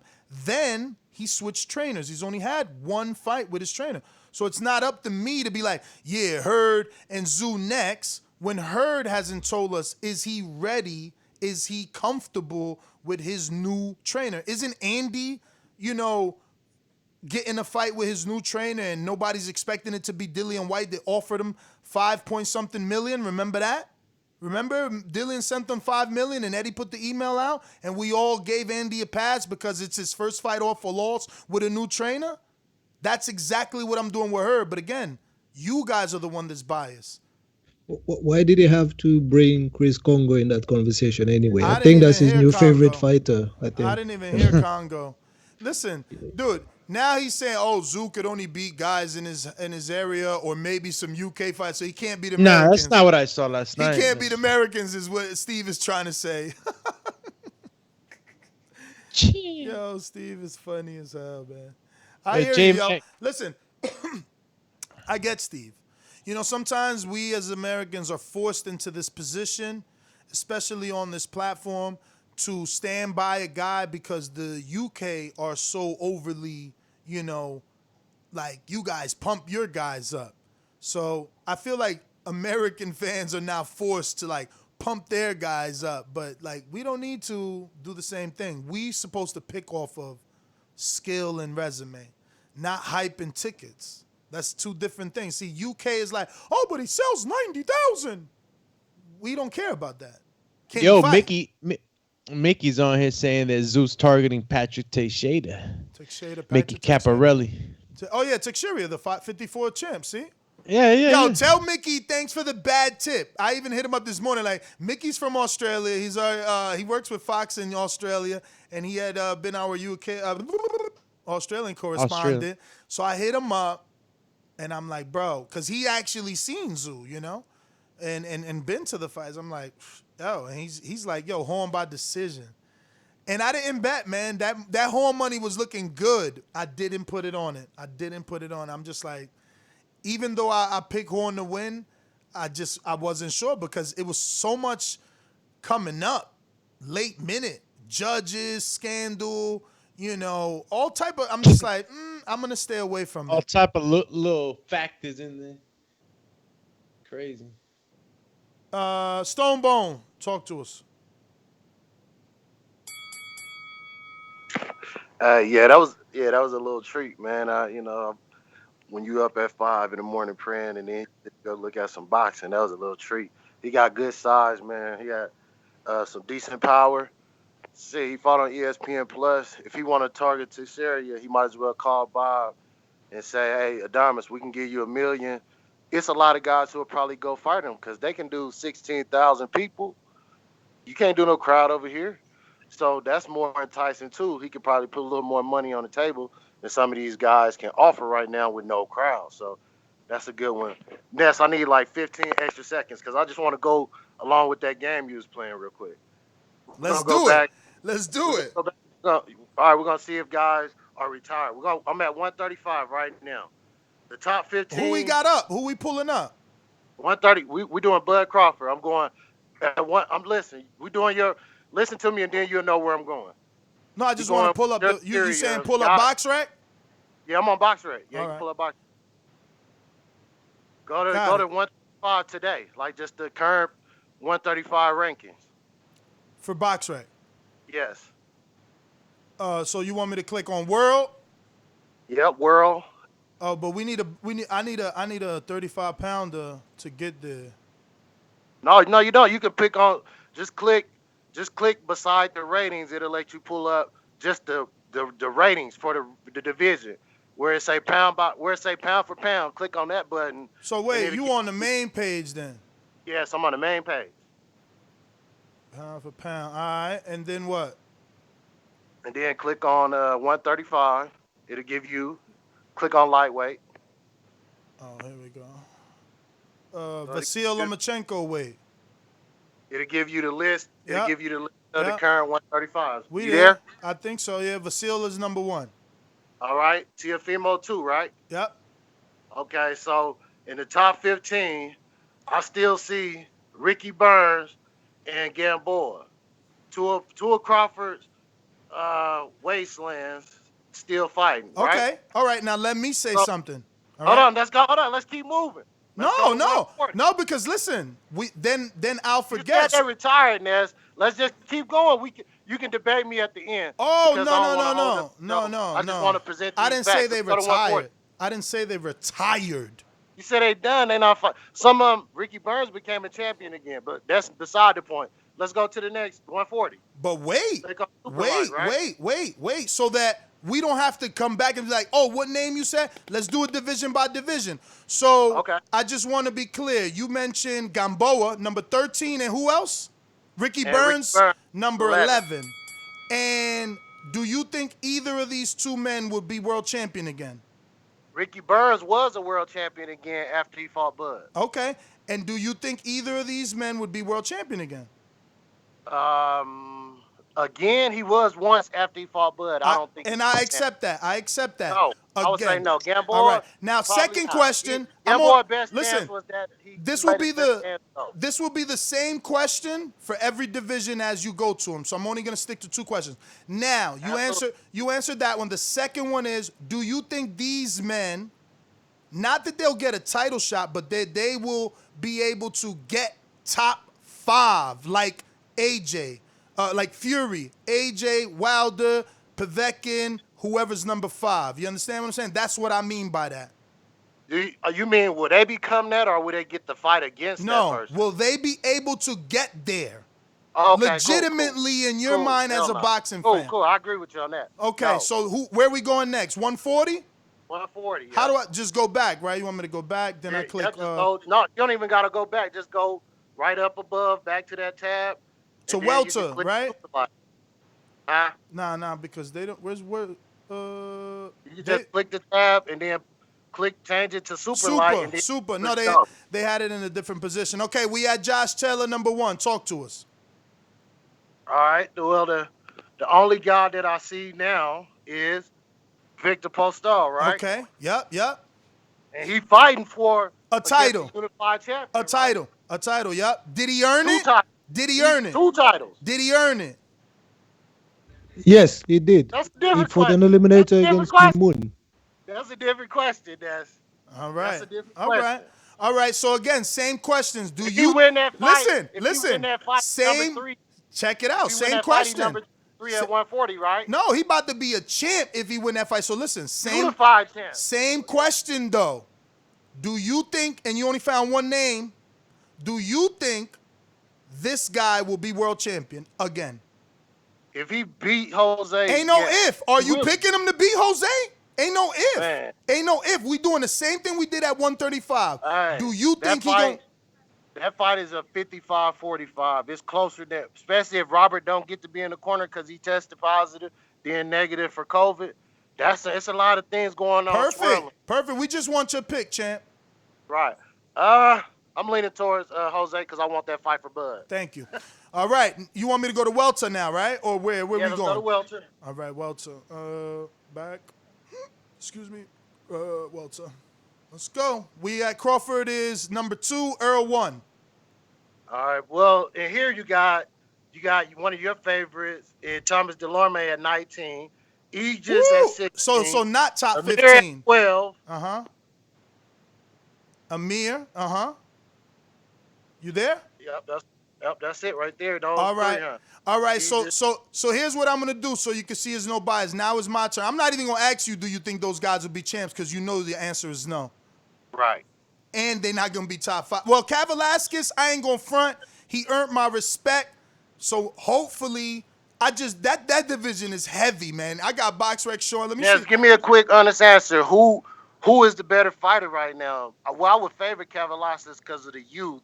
But Delorme has a style that would be... Man, they're going to fight right there. Delorme, Cav Velasquez. I think that at this point, though, Cav Velasquez may beat Delorme. Delorme's been around for years, champ. He was HBO boxing. He got knocked out his first time on HBO versus Juan Carlos Abregu. He's not... We don't even got to discuss this division because based off of your theories, I don't believe neither one of them guys will be champion. Nah, but I like what you did. I believe they'll be mandatories again, though. I think all of them will get pretty much... I think Delorme is going to get that chance because he keep fighting too close with these PBC guys.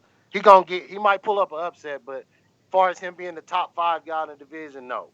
I like what you did. Let's do it for Dillian since y'all said I'm pandering and I'm biased now, right? So we ain't got to go to any division. He's only in one, right? And top is obviously Tyson, but where is Dillian at? On BoxRec, he's now number 8. But his last fight was Maurice Vac, right?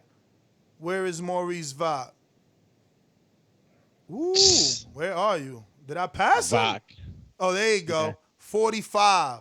So that's way lower than anything Crawford had, all right? His other fight than that was Joseph Parker, top 12, which Khan was 12.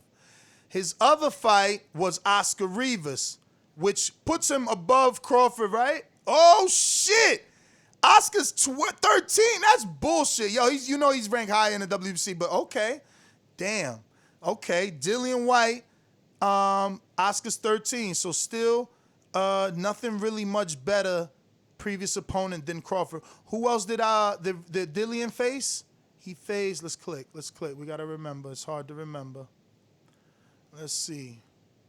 Dillian. Well, Povetkin is obviously top 5, so that's something that Crawford hasn't done. He hasn't faced the top 5 yet. But who else? Chisora also. So that's 2 Dillian White opponents in the top 5. Oh, damn. Well, Chisora top 10. He's 9. So who else? Damn, why I keep logging out? The fuck? Call you resume log out. Bull crap.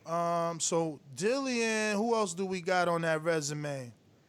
Parker. No, we said Parker. Hellenius!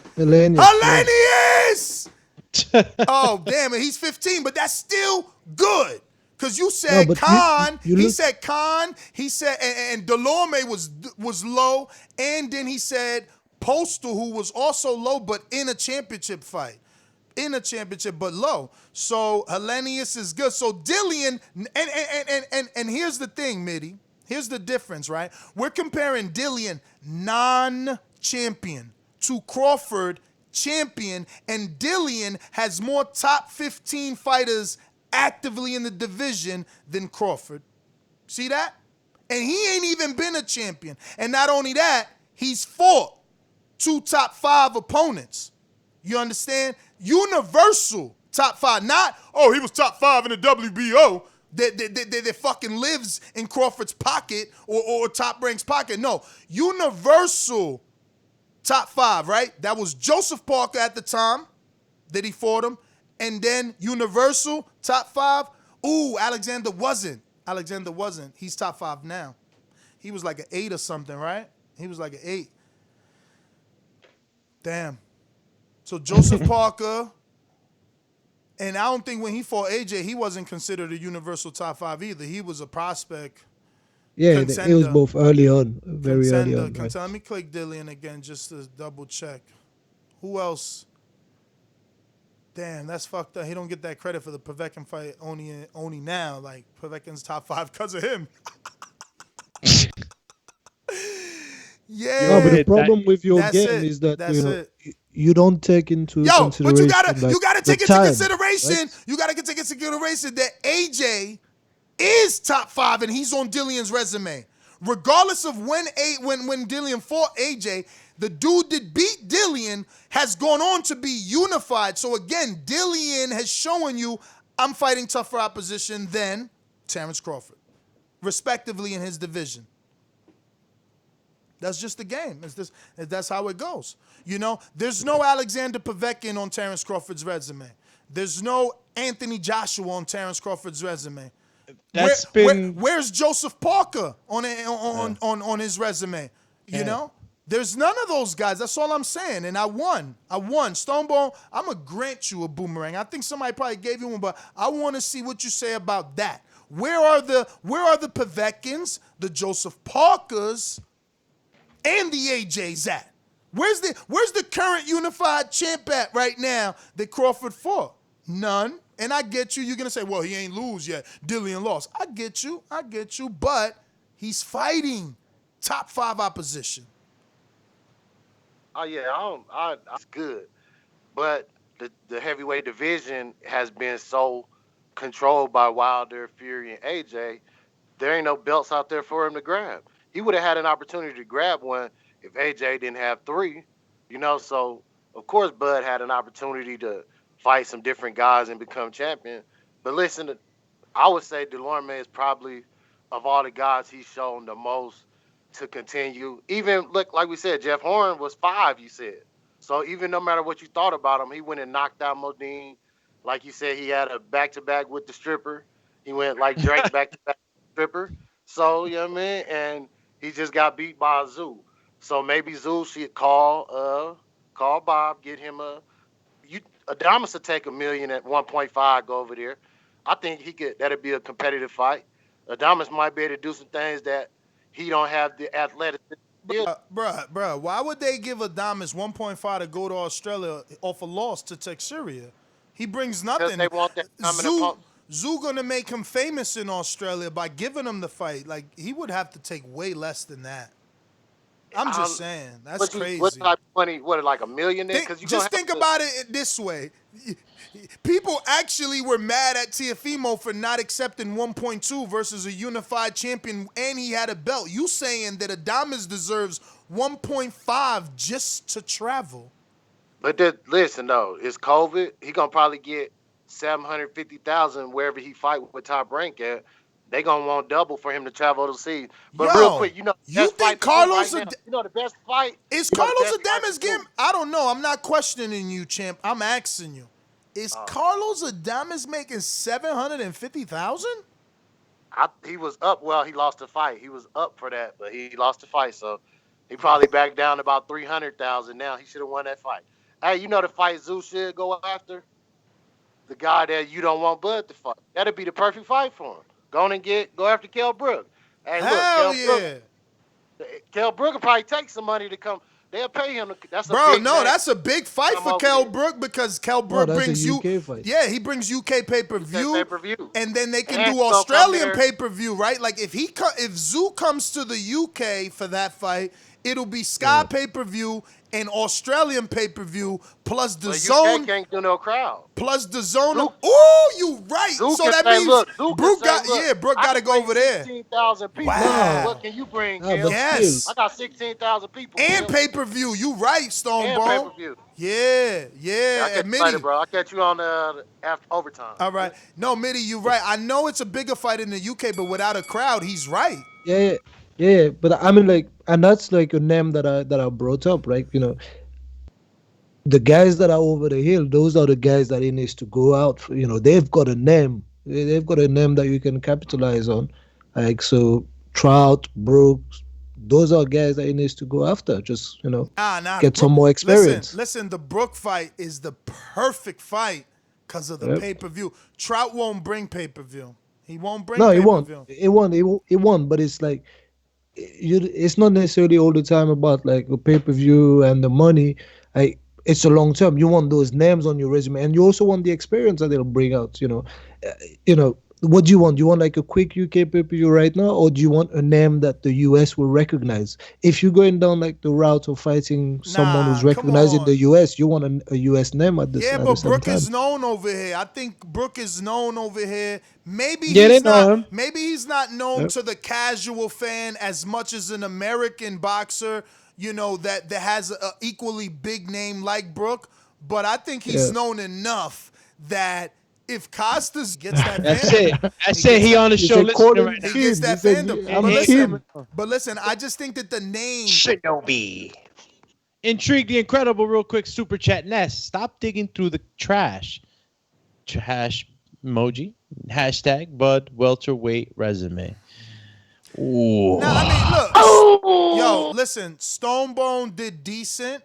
He found Khan in the 12. I think Delorme, I don't even want to lie, so I'm going to find it again. But the Victor Postal, that's the one. If Victor upsets, it looks like Gervonta's Pedraza win, right? Because Pedraza came on to go and be a champ again. So, that, whoa, Postal upsets, that becomes Crawford's biggest win. Because Postal went on to lose to Crawford, in a vacant WBC. No, he won a WBC vacant. So he was a champion when he fought Crawford. So he lost in a unification, came back and unified. That's bigger than what Pedraza did. So yeah, that would be Crawford's biggest win, and it would definitely elevate his career. But he gotta win. That dude gotta win. And Khan was ranked number 12 on BoxRec. And then Postal. Oh, snap. Where's Postal at?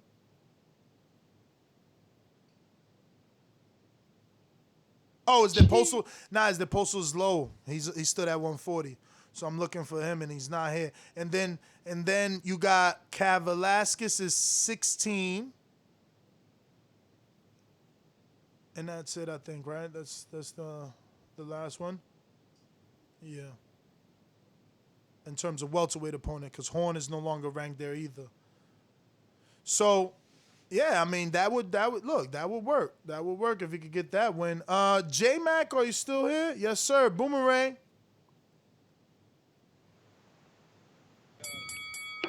Yo, can you hear me? Yep. And Sony also gave me his boomerang. I'll separate them. Now, I don't know. I caught some of what y'all were doing. Are y'all arguing where they're ranked now in comparison to where they were ranked Absolutely. when they fought them? Absolutely. That's what we're saying. Where they rank now, because where you was Okay. ranked then don't really matter, because we know like Okay. Victor Postal, we can't even find him on That's BoxRec, but not. he in a fight. Let me get my call because you're going to probably chop me off. I disagree with that because, one, is the argument ain't comparable because you're talking about a guy who fought in 3 different weight classes and compared to a guy who fought in 1. And then, second of all, when Bud was moved to the weight class, he fought the top guys at that weight class, whether they or have a big name or not. I seen that you base a lot of your arguments off of who has a big name instead of the top guys around the weight class. My argument has always been you can't say what Keith, except Danny. Nah, you ain't listen. That's what I'm saying. We ain't using them. We using where are you at now? If Bud opposition, like you claim, is so good, where are you ranked now? And But listen, like, go ahead. His argument, I understand what he's saying because, like, when he fought Ricky Burns, for example, Ricky Burns was like hot and decent back then, right? But that was 6 years ago. You can't just like look at where Ricky Burns is now. That was 6 years ago he fought Ricky Burns. Like you have to put a time limit on your little game and say like, where was Ricky Burns like maybe 2-3 years after he fought Bud. Otherwise, you're gonna catch people at the end of their career, maybe past it. Like Ricky Burns is not ranked top 10 right now. It's understandable. Ricky Burns cannot do it anymore. But a year or two after his fighting Crawford, it was a decent opponent still. And that's what you need to do. Like put some kind of time limits on your game. Otherwise, that's not fair, you know. I mean, Ricky Burns. 6 years is a long time, bro. Ricky Burns is a bad example because, you know, Burns, we all know before facing Crawford, biggest name was Beltran and Duck Broner for 2 divisions, okay? His biggest name in 2 divisions is Beltran or maybe Mitchell, or Katsides, whatever you want to debate. Those are just not big names. So then, in 130, HBO tried to make the Burns-Broner fight numerous times.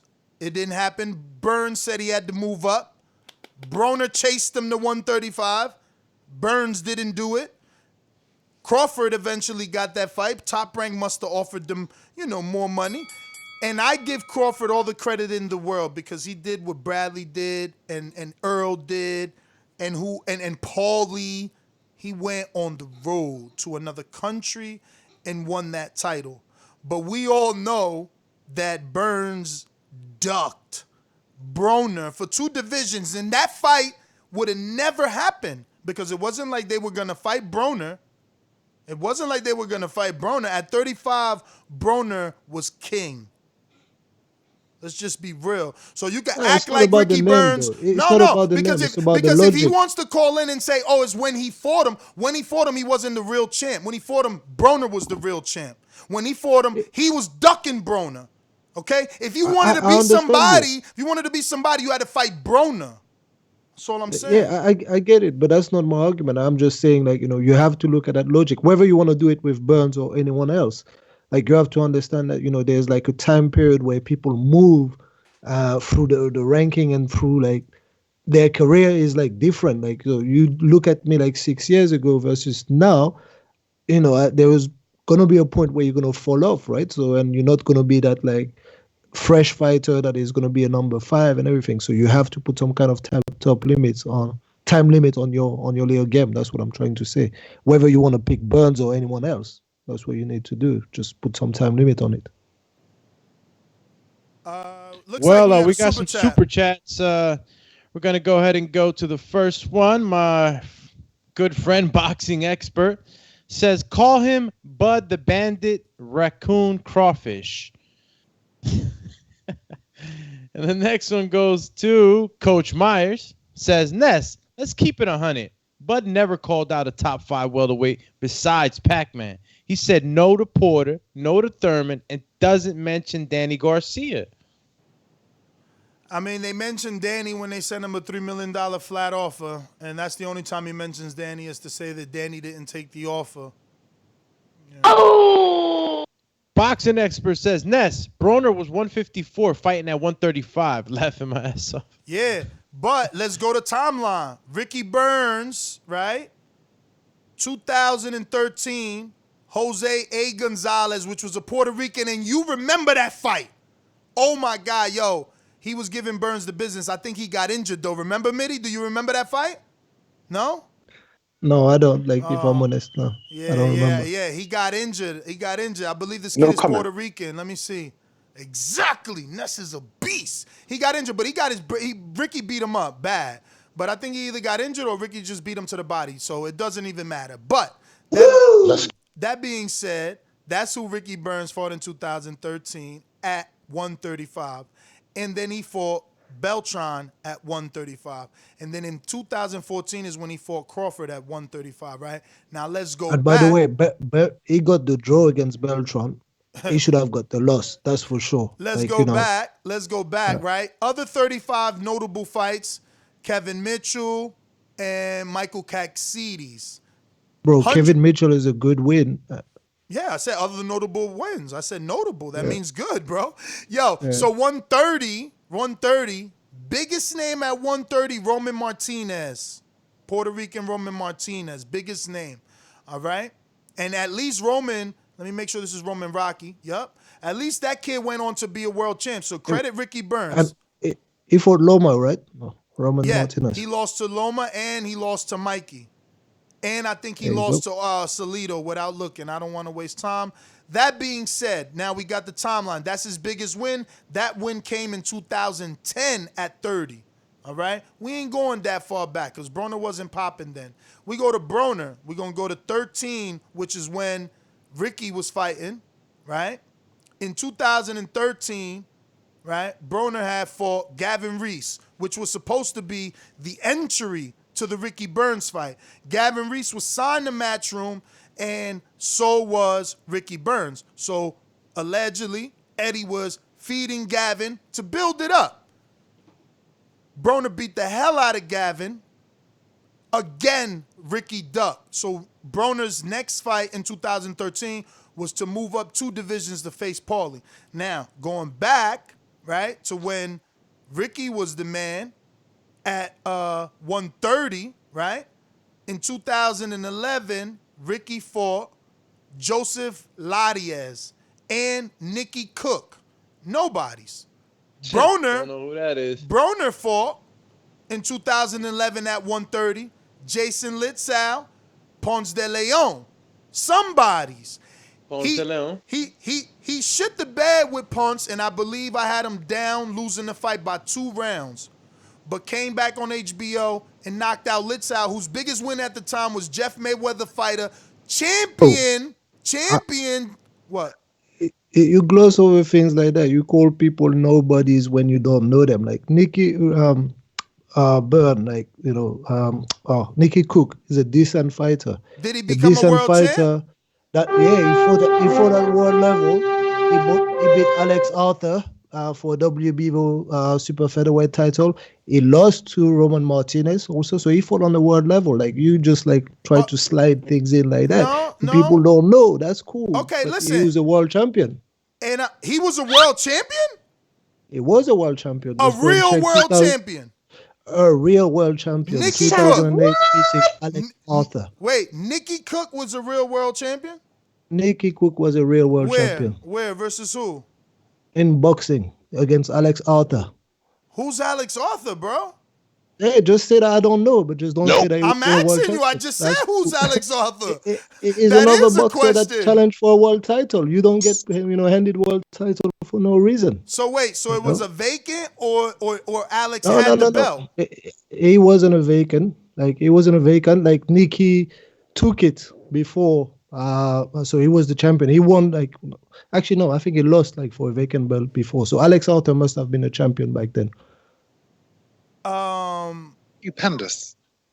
It looks like he Sam lost. Henry has a super chat. It looks Terrence like Crawford, number one pound for pound, has been chasing and bullying the number one welterweight since June 2018.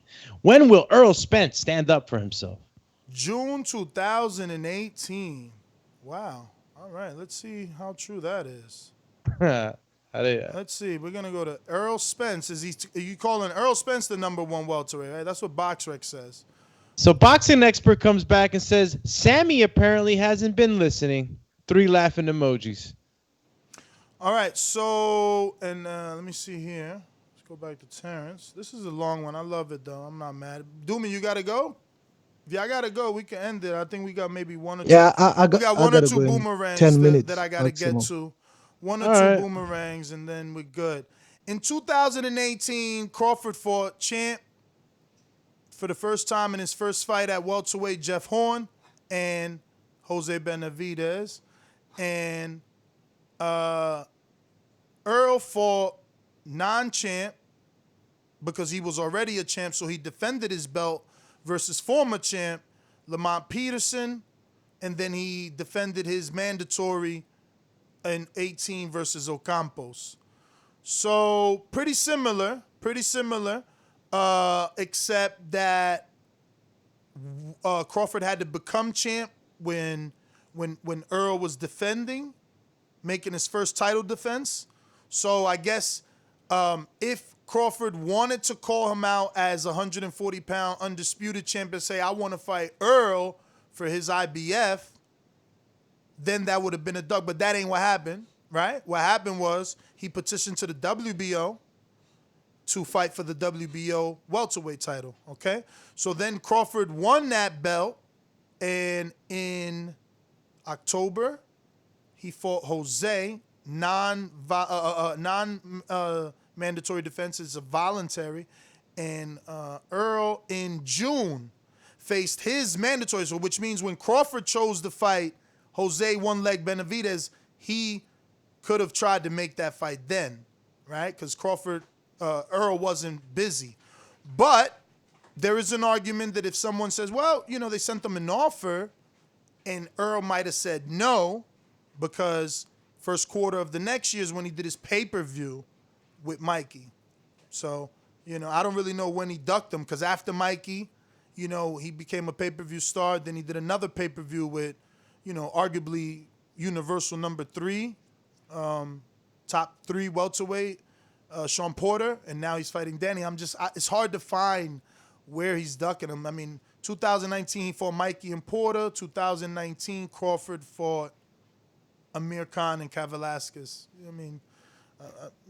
12 and 16 ranked. And 2018, Mikey, where was he ranked when he beat the whole Adrian Broner crew, right? He started with who'd he beat first? Broner, then Robert Easter, and then he thought he was gonna do Mikey he thought he was gonna do Earl because they all hung out together. That didn't work. He should have chose Javante maybe. That would have worked out better for him. But so it's hard to back your logic on the ducking. It's just not there on paper. But Trey in the Bay, I'm sorry. What up? Oh boy, you always wait till my back. You always wait till my background get loud as hell to come Don't to worry me, about it. bro. We don't hear nothing but you. Oh, okay. I was gonna say, listen, man. Earlier when you was talking about the guy traveling and staying out of the country, out of his home country for 5 months, man. I do that shit all year, all day, every day since 2008, man. And it really takes a special kind of person. We've had people go crazy on us, man, and just end up having to get sent home.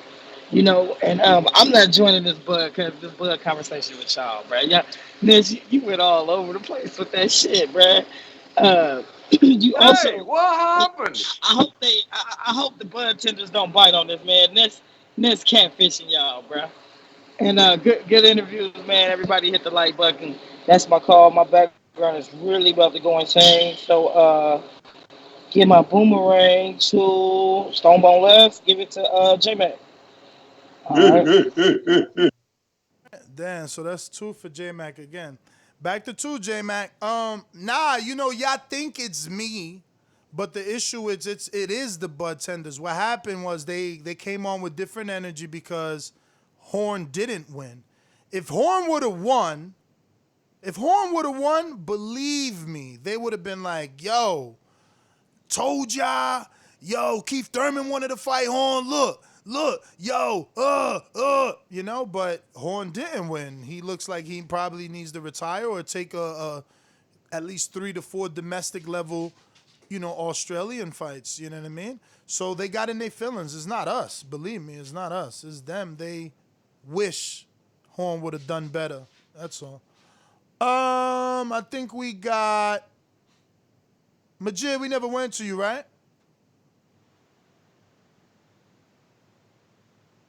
All right, just listening. We're going to Boomerang. J-Mac, you might as well. Okay, you don't got to go back to back. Can you hear me? Yep. Yo, can you hear me? We do. Okay. First of all, my energy has nothing to do with harm. Like I said, I'm gonna stick to my argument and what makes most logical sense if we all put it down on paper and what we can support the argument. When you fight the guys where they're ranked or where they have moved to or where they have worked themselves to get into the title fight or fight for a belt. So all I know is, and remember that Pacquiao lost the horn, whether y'all thought he lost or not. Bud moved up, and just like any promotion or a fighter with a promoter do, they find the best situation for the fighter to get a belt. Bob has the perks or whatever it takes to get the WBO belt.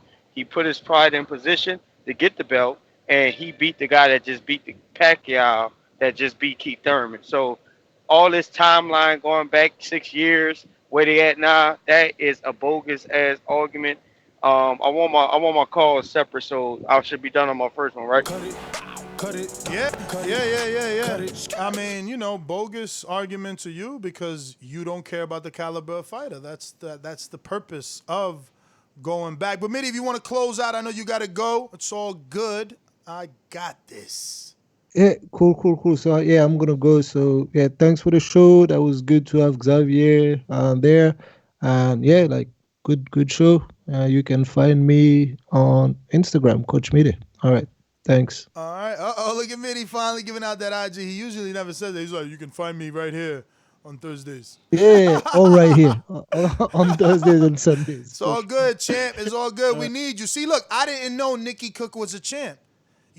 Other UK hosts, they get offended to that. It's like, yo, you can't get mad that I don't know. Teach me. No. You taught me. And the other thing is, and I'd forgotten, I didn't know. I just did a quick resume scan. I knew that Alex Halter was good and he was a champ also, but he actually has a win over Ricky Burns. So there you go. Decent fighter. There you go. And we need to be educated. Look. I want to thank you, obviously, for coming on and helping us out with the Xavier Miller. There you have it, Coach Mitty on Instagram. Peace, champ. All right, guys, I got this. We going to do this. I don't got nothing to do. My dogs is definitely mad, but I got it. James Benitez. What up? Just listening. Going once, twice. Info Joe, California. What up? You heard her? She ready. Mr. Info Joe. This portion of the show we call In the Know, presented by my brother. Uh-oh, Joe's just listening. Oh, he's there. Yo. What up, champ? Yo, good morning, TBV. What up, Ness?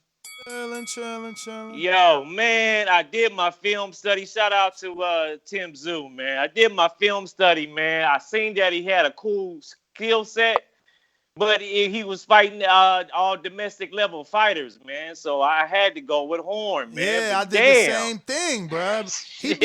He beat the hell out of Horn, bro. I thought the same way you thought, yo. That's crazy, man. And I watched his fights. It's like those dudes weren't Horn. I don't know, yo. I feel like, yo, spike that water, man. Horn ain't look like himself. That's crazy. Man. I watched about 3 or 4 of his fights, man. I seen he had a cool skill set, but they was against nobodies that I never seen before, all with losses. So, shit, I had to go with Horn, man. But I'm going to make a clean sweep this week with all my picks, and I'm taking that #1 spot. I'm taking that prize. I'm taking it all. So, y'all better do y'all studying and come correct. I'm going to be the #1 contender at the end of the month. That's all I got, gentlemen. All right. Yo, Intrigue Funny, talking about some bud tails. Ooh. Yo, J-Mac, boomerang again. That dude Intrigue, hey, you gotta love him. He's scoring though, man. He's scoring because his little compadre Keefe then talked himself out of the biggest fights at welterweight in Spence, who don't take him serious, or Bud, who don't take that $10 million offer serious. I'll say this last. Jeff Horn and Brook definitely should be a good fight. Not big enough and strong enough to compete and be dominant at 154, but can weight drain and fight at 147 where they can have at least their size as a result to why they can compete with the top guys. I don't see Jeff Horn being a measuring stick for this guy at 154 and stuff like that because he's a tweener. I mean, he's too big for 147, but too small for 154. So is Kell Brook. That's my call.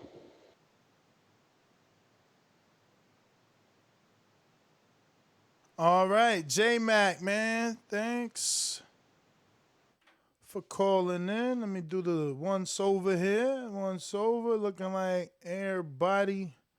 We got Steve, who got a boomerang from 704. What up, Steve? Yeah, hey. Yeah, too bad Mitty left. Explain to him, sometimes, all these guys you got that, are sensitive and snitches and that, they need to clean out their ears. Congo said in his post-fight conference, he said, I want to fight and defend my belt here in the UK. So that I was making the comparison to Tszyu, and Mitty wants to know why I brought it up. I brought it up based on what the dude said. He said it. You shit on us, Ness, when we call in and give our opinions, but you let some of your hosts in that talk stuff that's really purely rubbish. Yeah, because you're entitled to debate him. You're entitled to debate him. How can I debate him when you guys cut me off and then you shit on me? Whoa, there's a time limit, champ. If look at the time it is. We started at 9. I'm the only host here. I don't mind doing this. I love this. Other people have other things to do, so I have to have a time limit. But I'm just telling you what Congo said is what I'm thinking Tszyu's gonna do. If he wants Teixeira, let him. And I'm gonna tell you right now, Teixeira will smoke that dude. I didn't see nothing today. Horn didn't show up, man. He wasn't there. The dude wasn't there. Well, what else do we gotta say? You said it yourself. I mean, wasn't there or never was good. And really got the robbery over Pacquiao. I mean, I don't know. You tell me. Conspiracy theories. I don't know. Keem, I never got to you. I know you was working. You available. If not, that's a wrap. All right, that is it then. Nest GTO, Instagram, and Twitter. We are back on Patreon today with Untitled.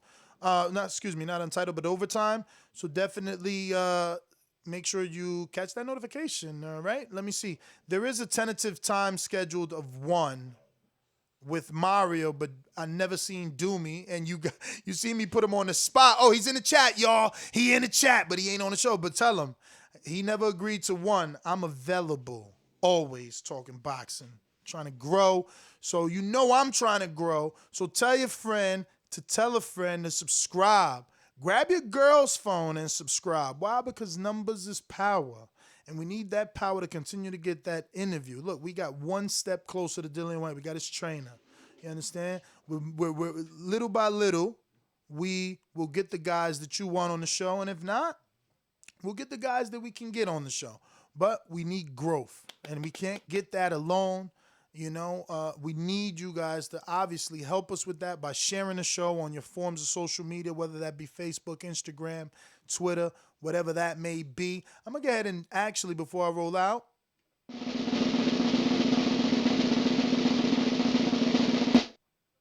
damn, what the freak does a dude got to do? We were literally at 115,742, and all we gained is from 42 to 47, like just 5 people. Like, what the hell? We just had Dillian White's trainer. We just gave you a pick that you should have made money on. Like, real bettors would have bet on Congo and got 2 for 1 based off the midi tip. Can we get a little bit of love with subscriptions? That is free. Like button is free. Everybody on that Skype, think to yourself, have I gone and hit the like just because you listen to the show every day? Have I taken the time to hit the like for the show that I do listen to every day? Am I just driving this truck, just listening, and never hit that like just because I'm listening? Is it the same? No, it is not. Help the show grow. Look at my dog. She ready to go. I got to go. Peace.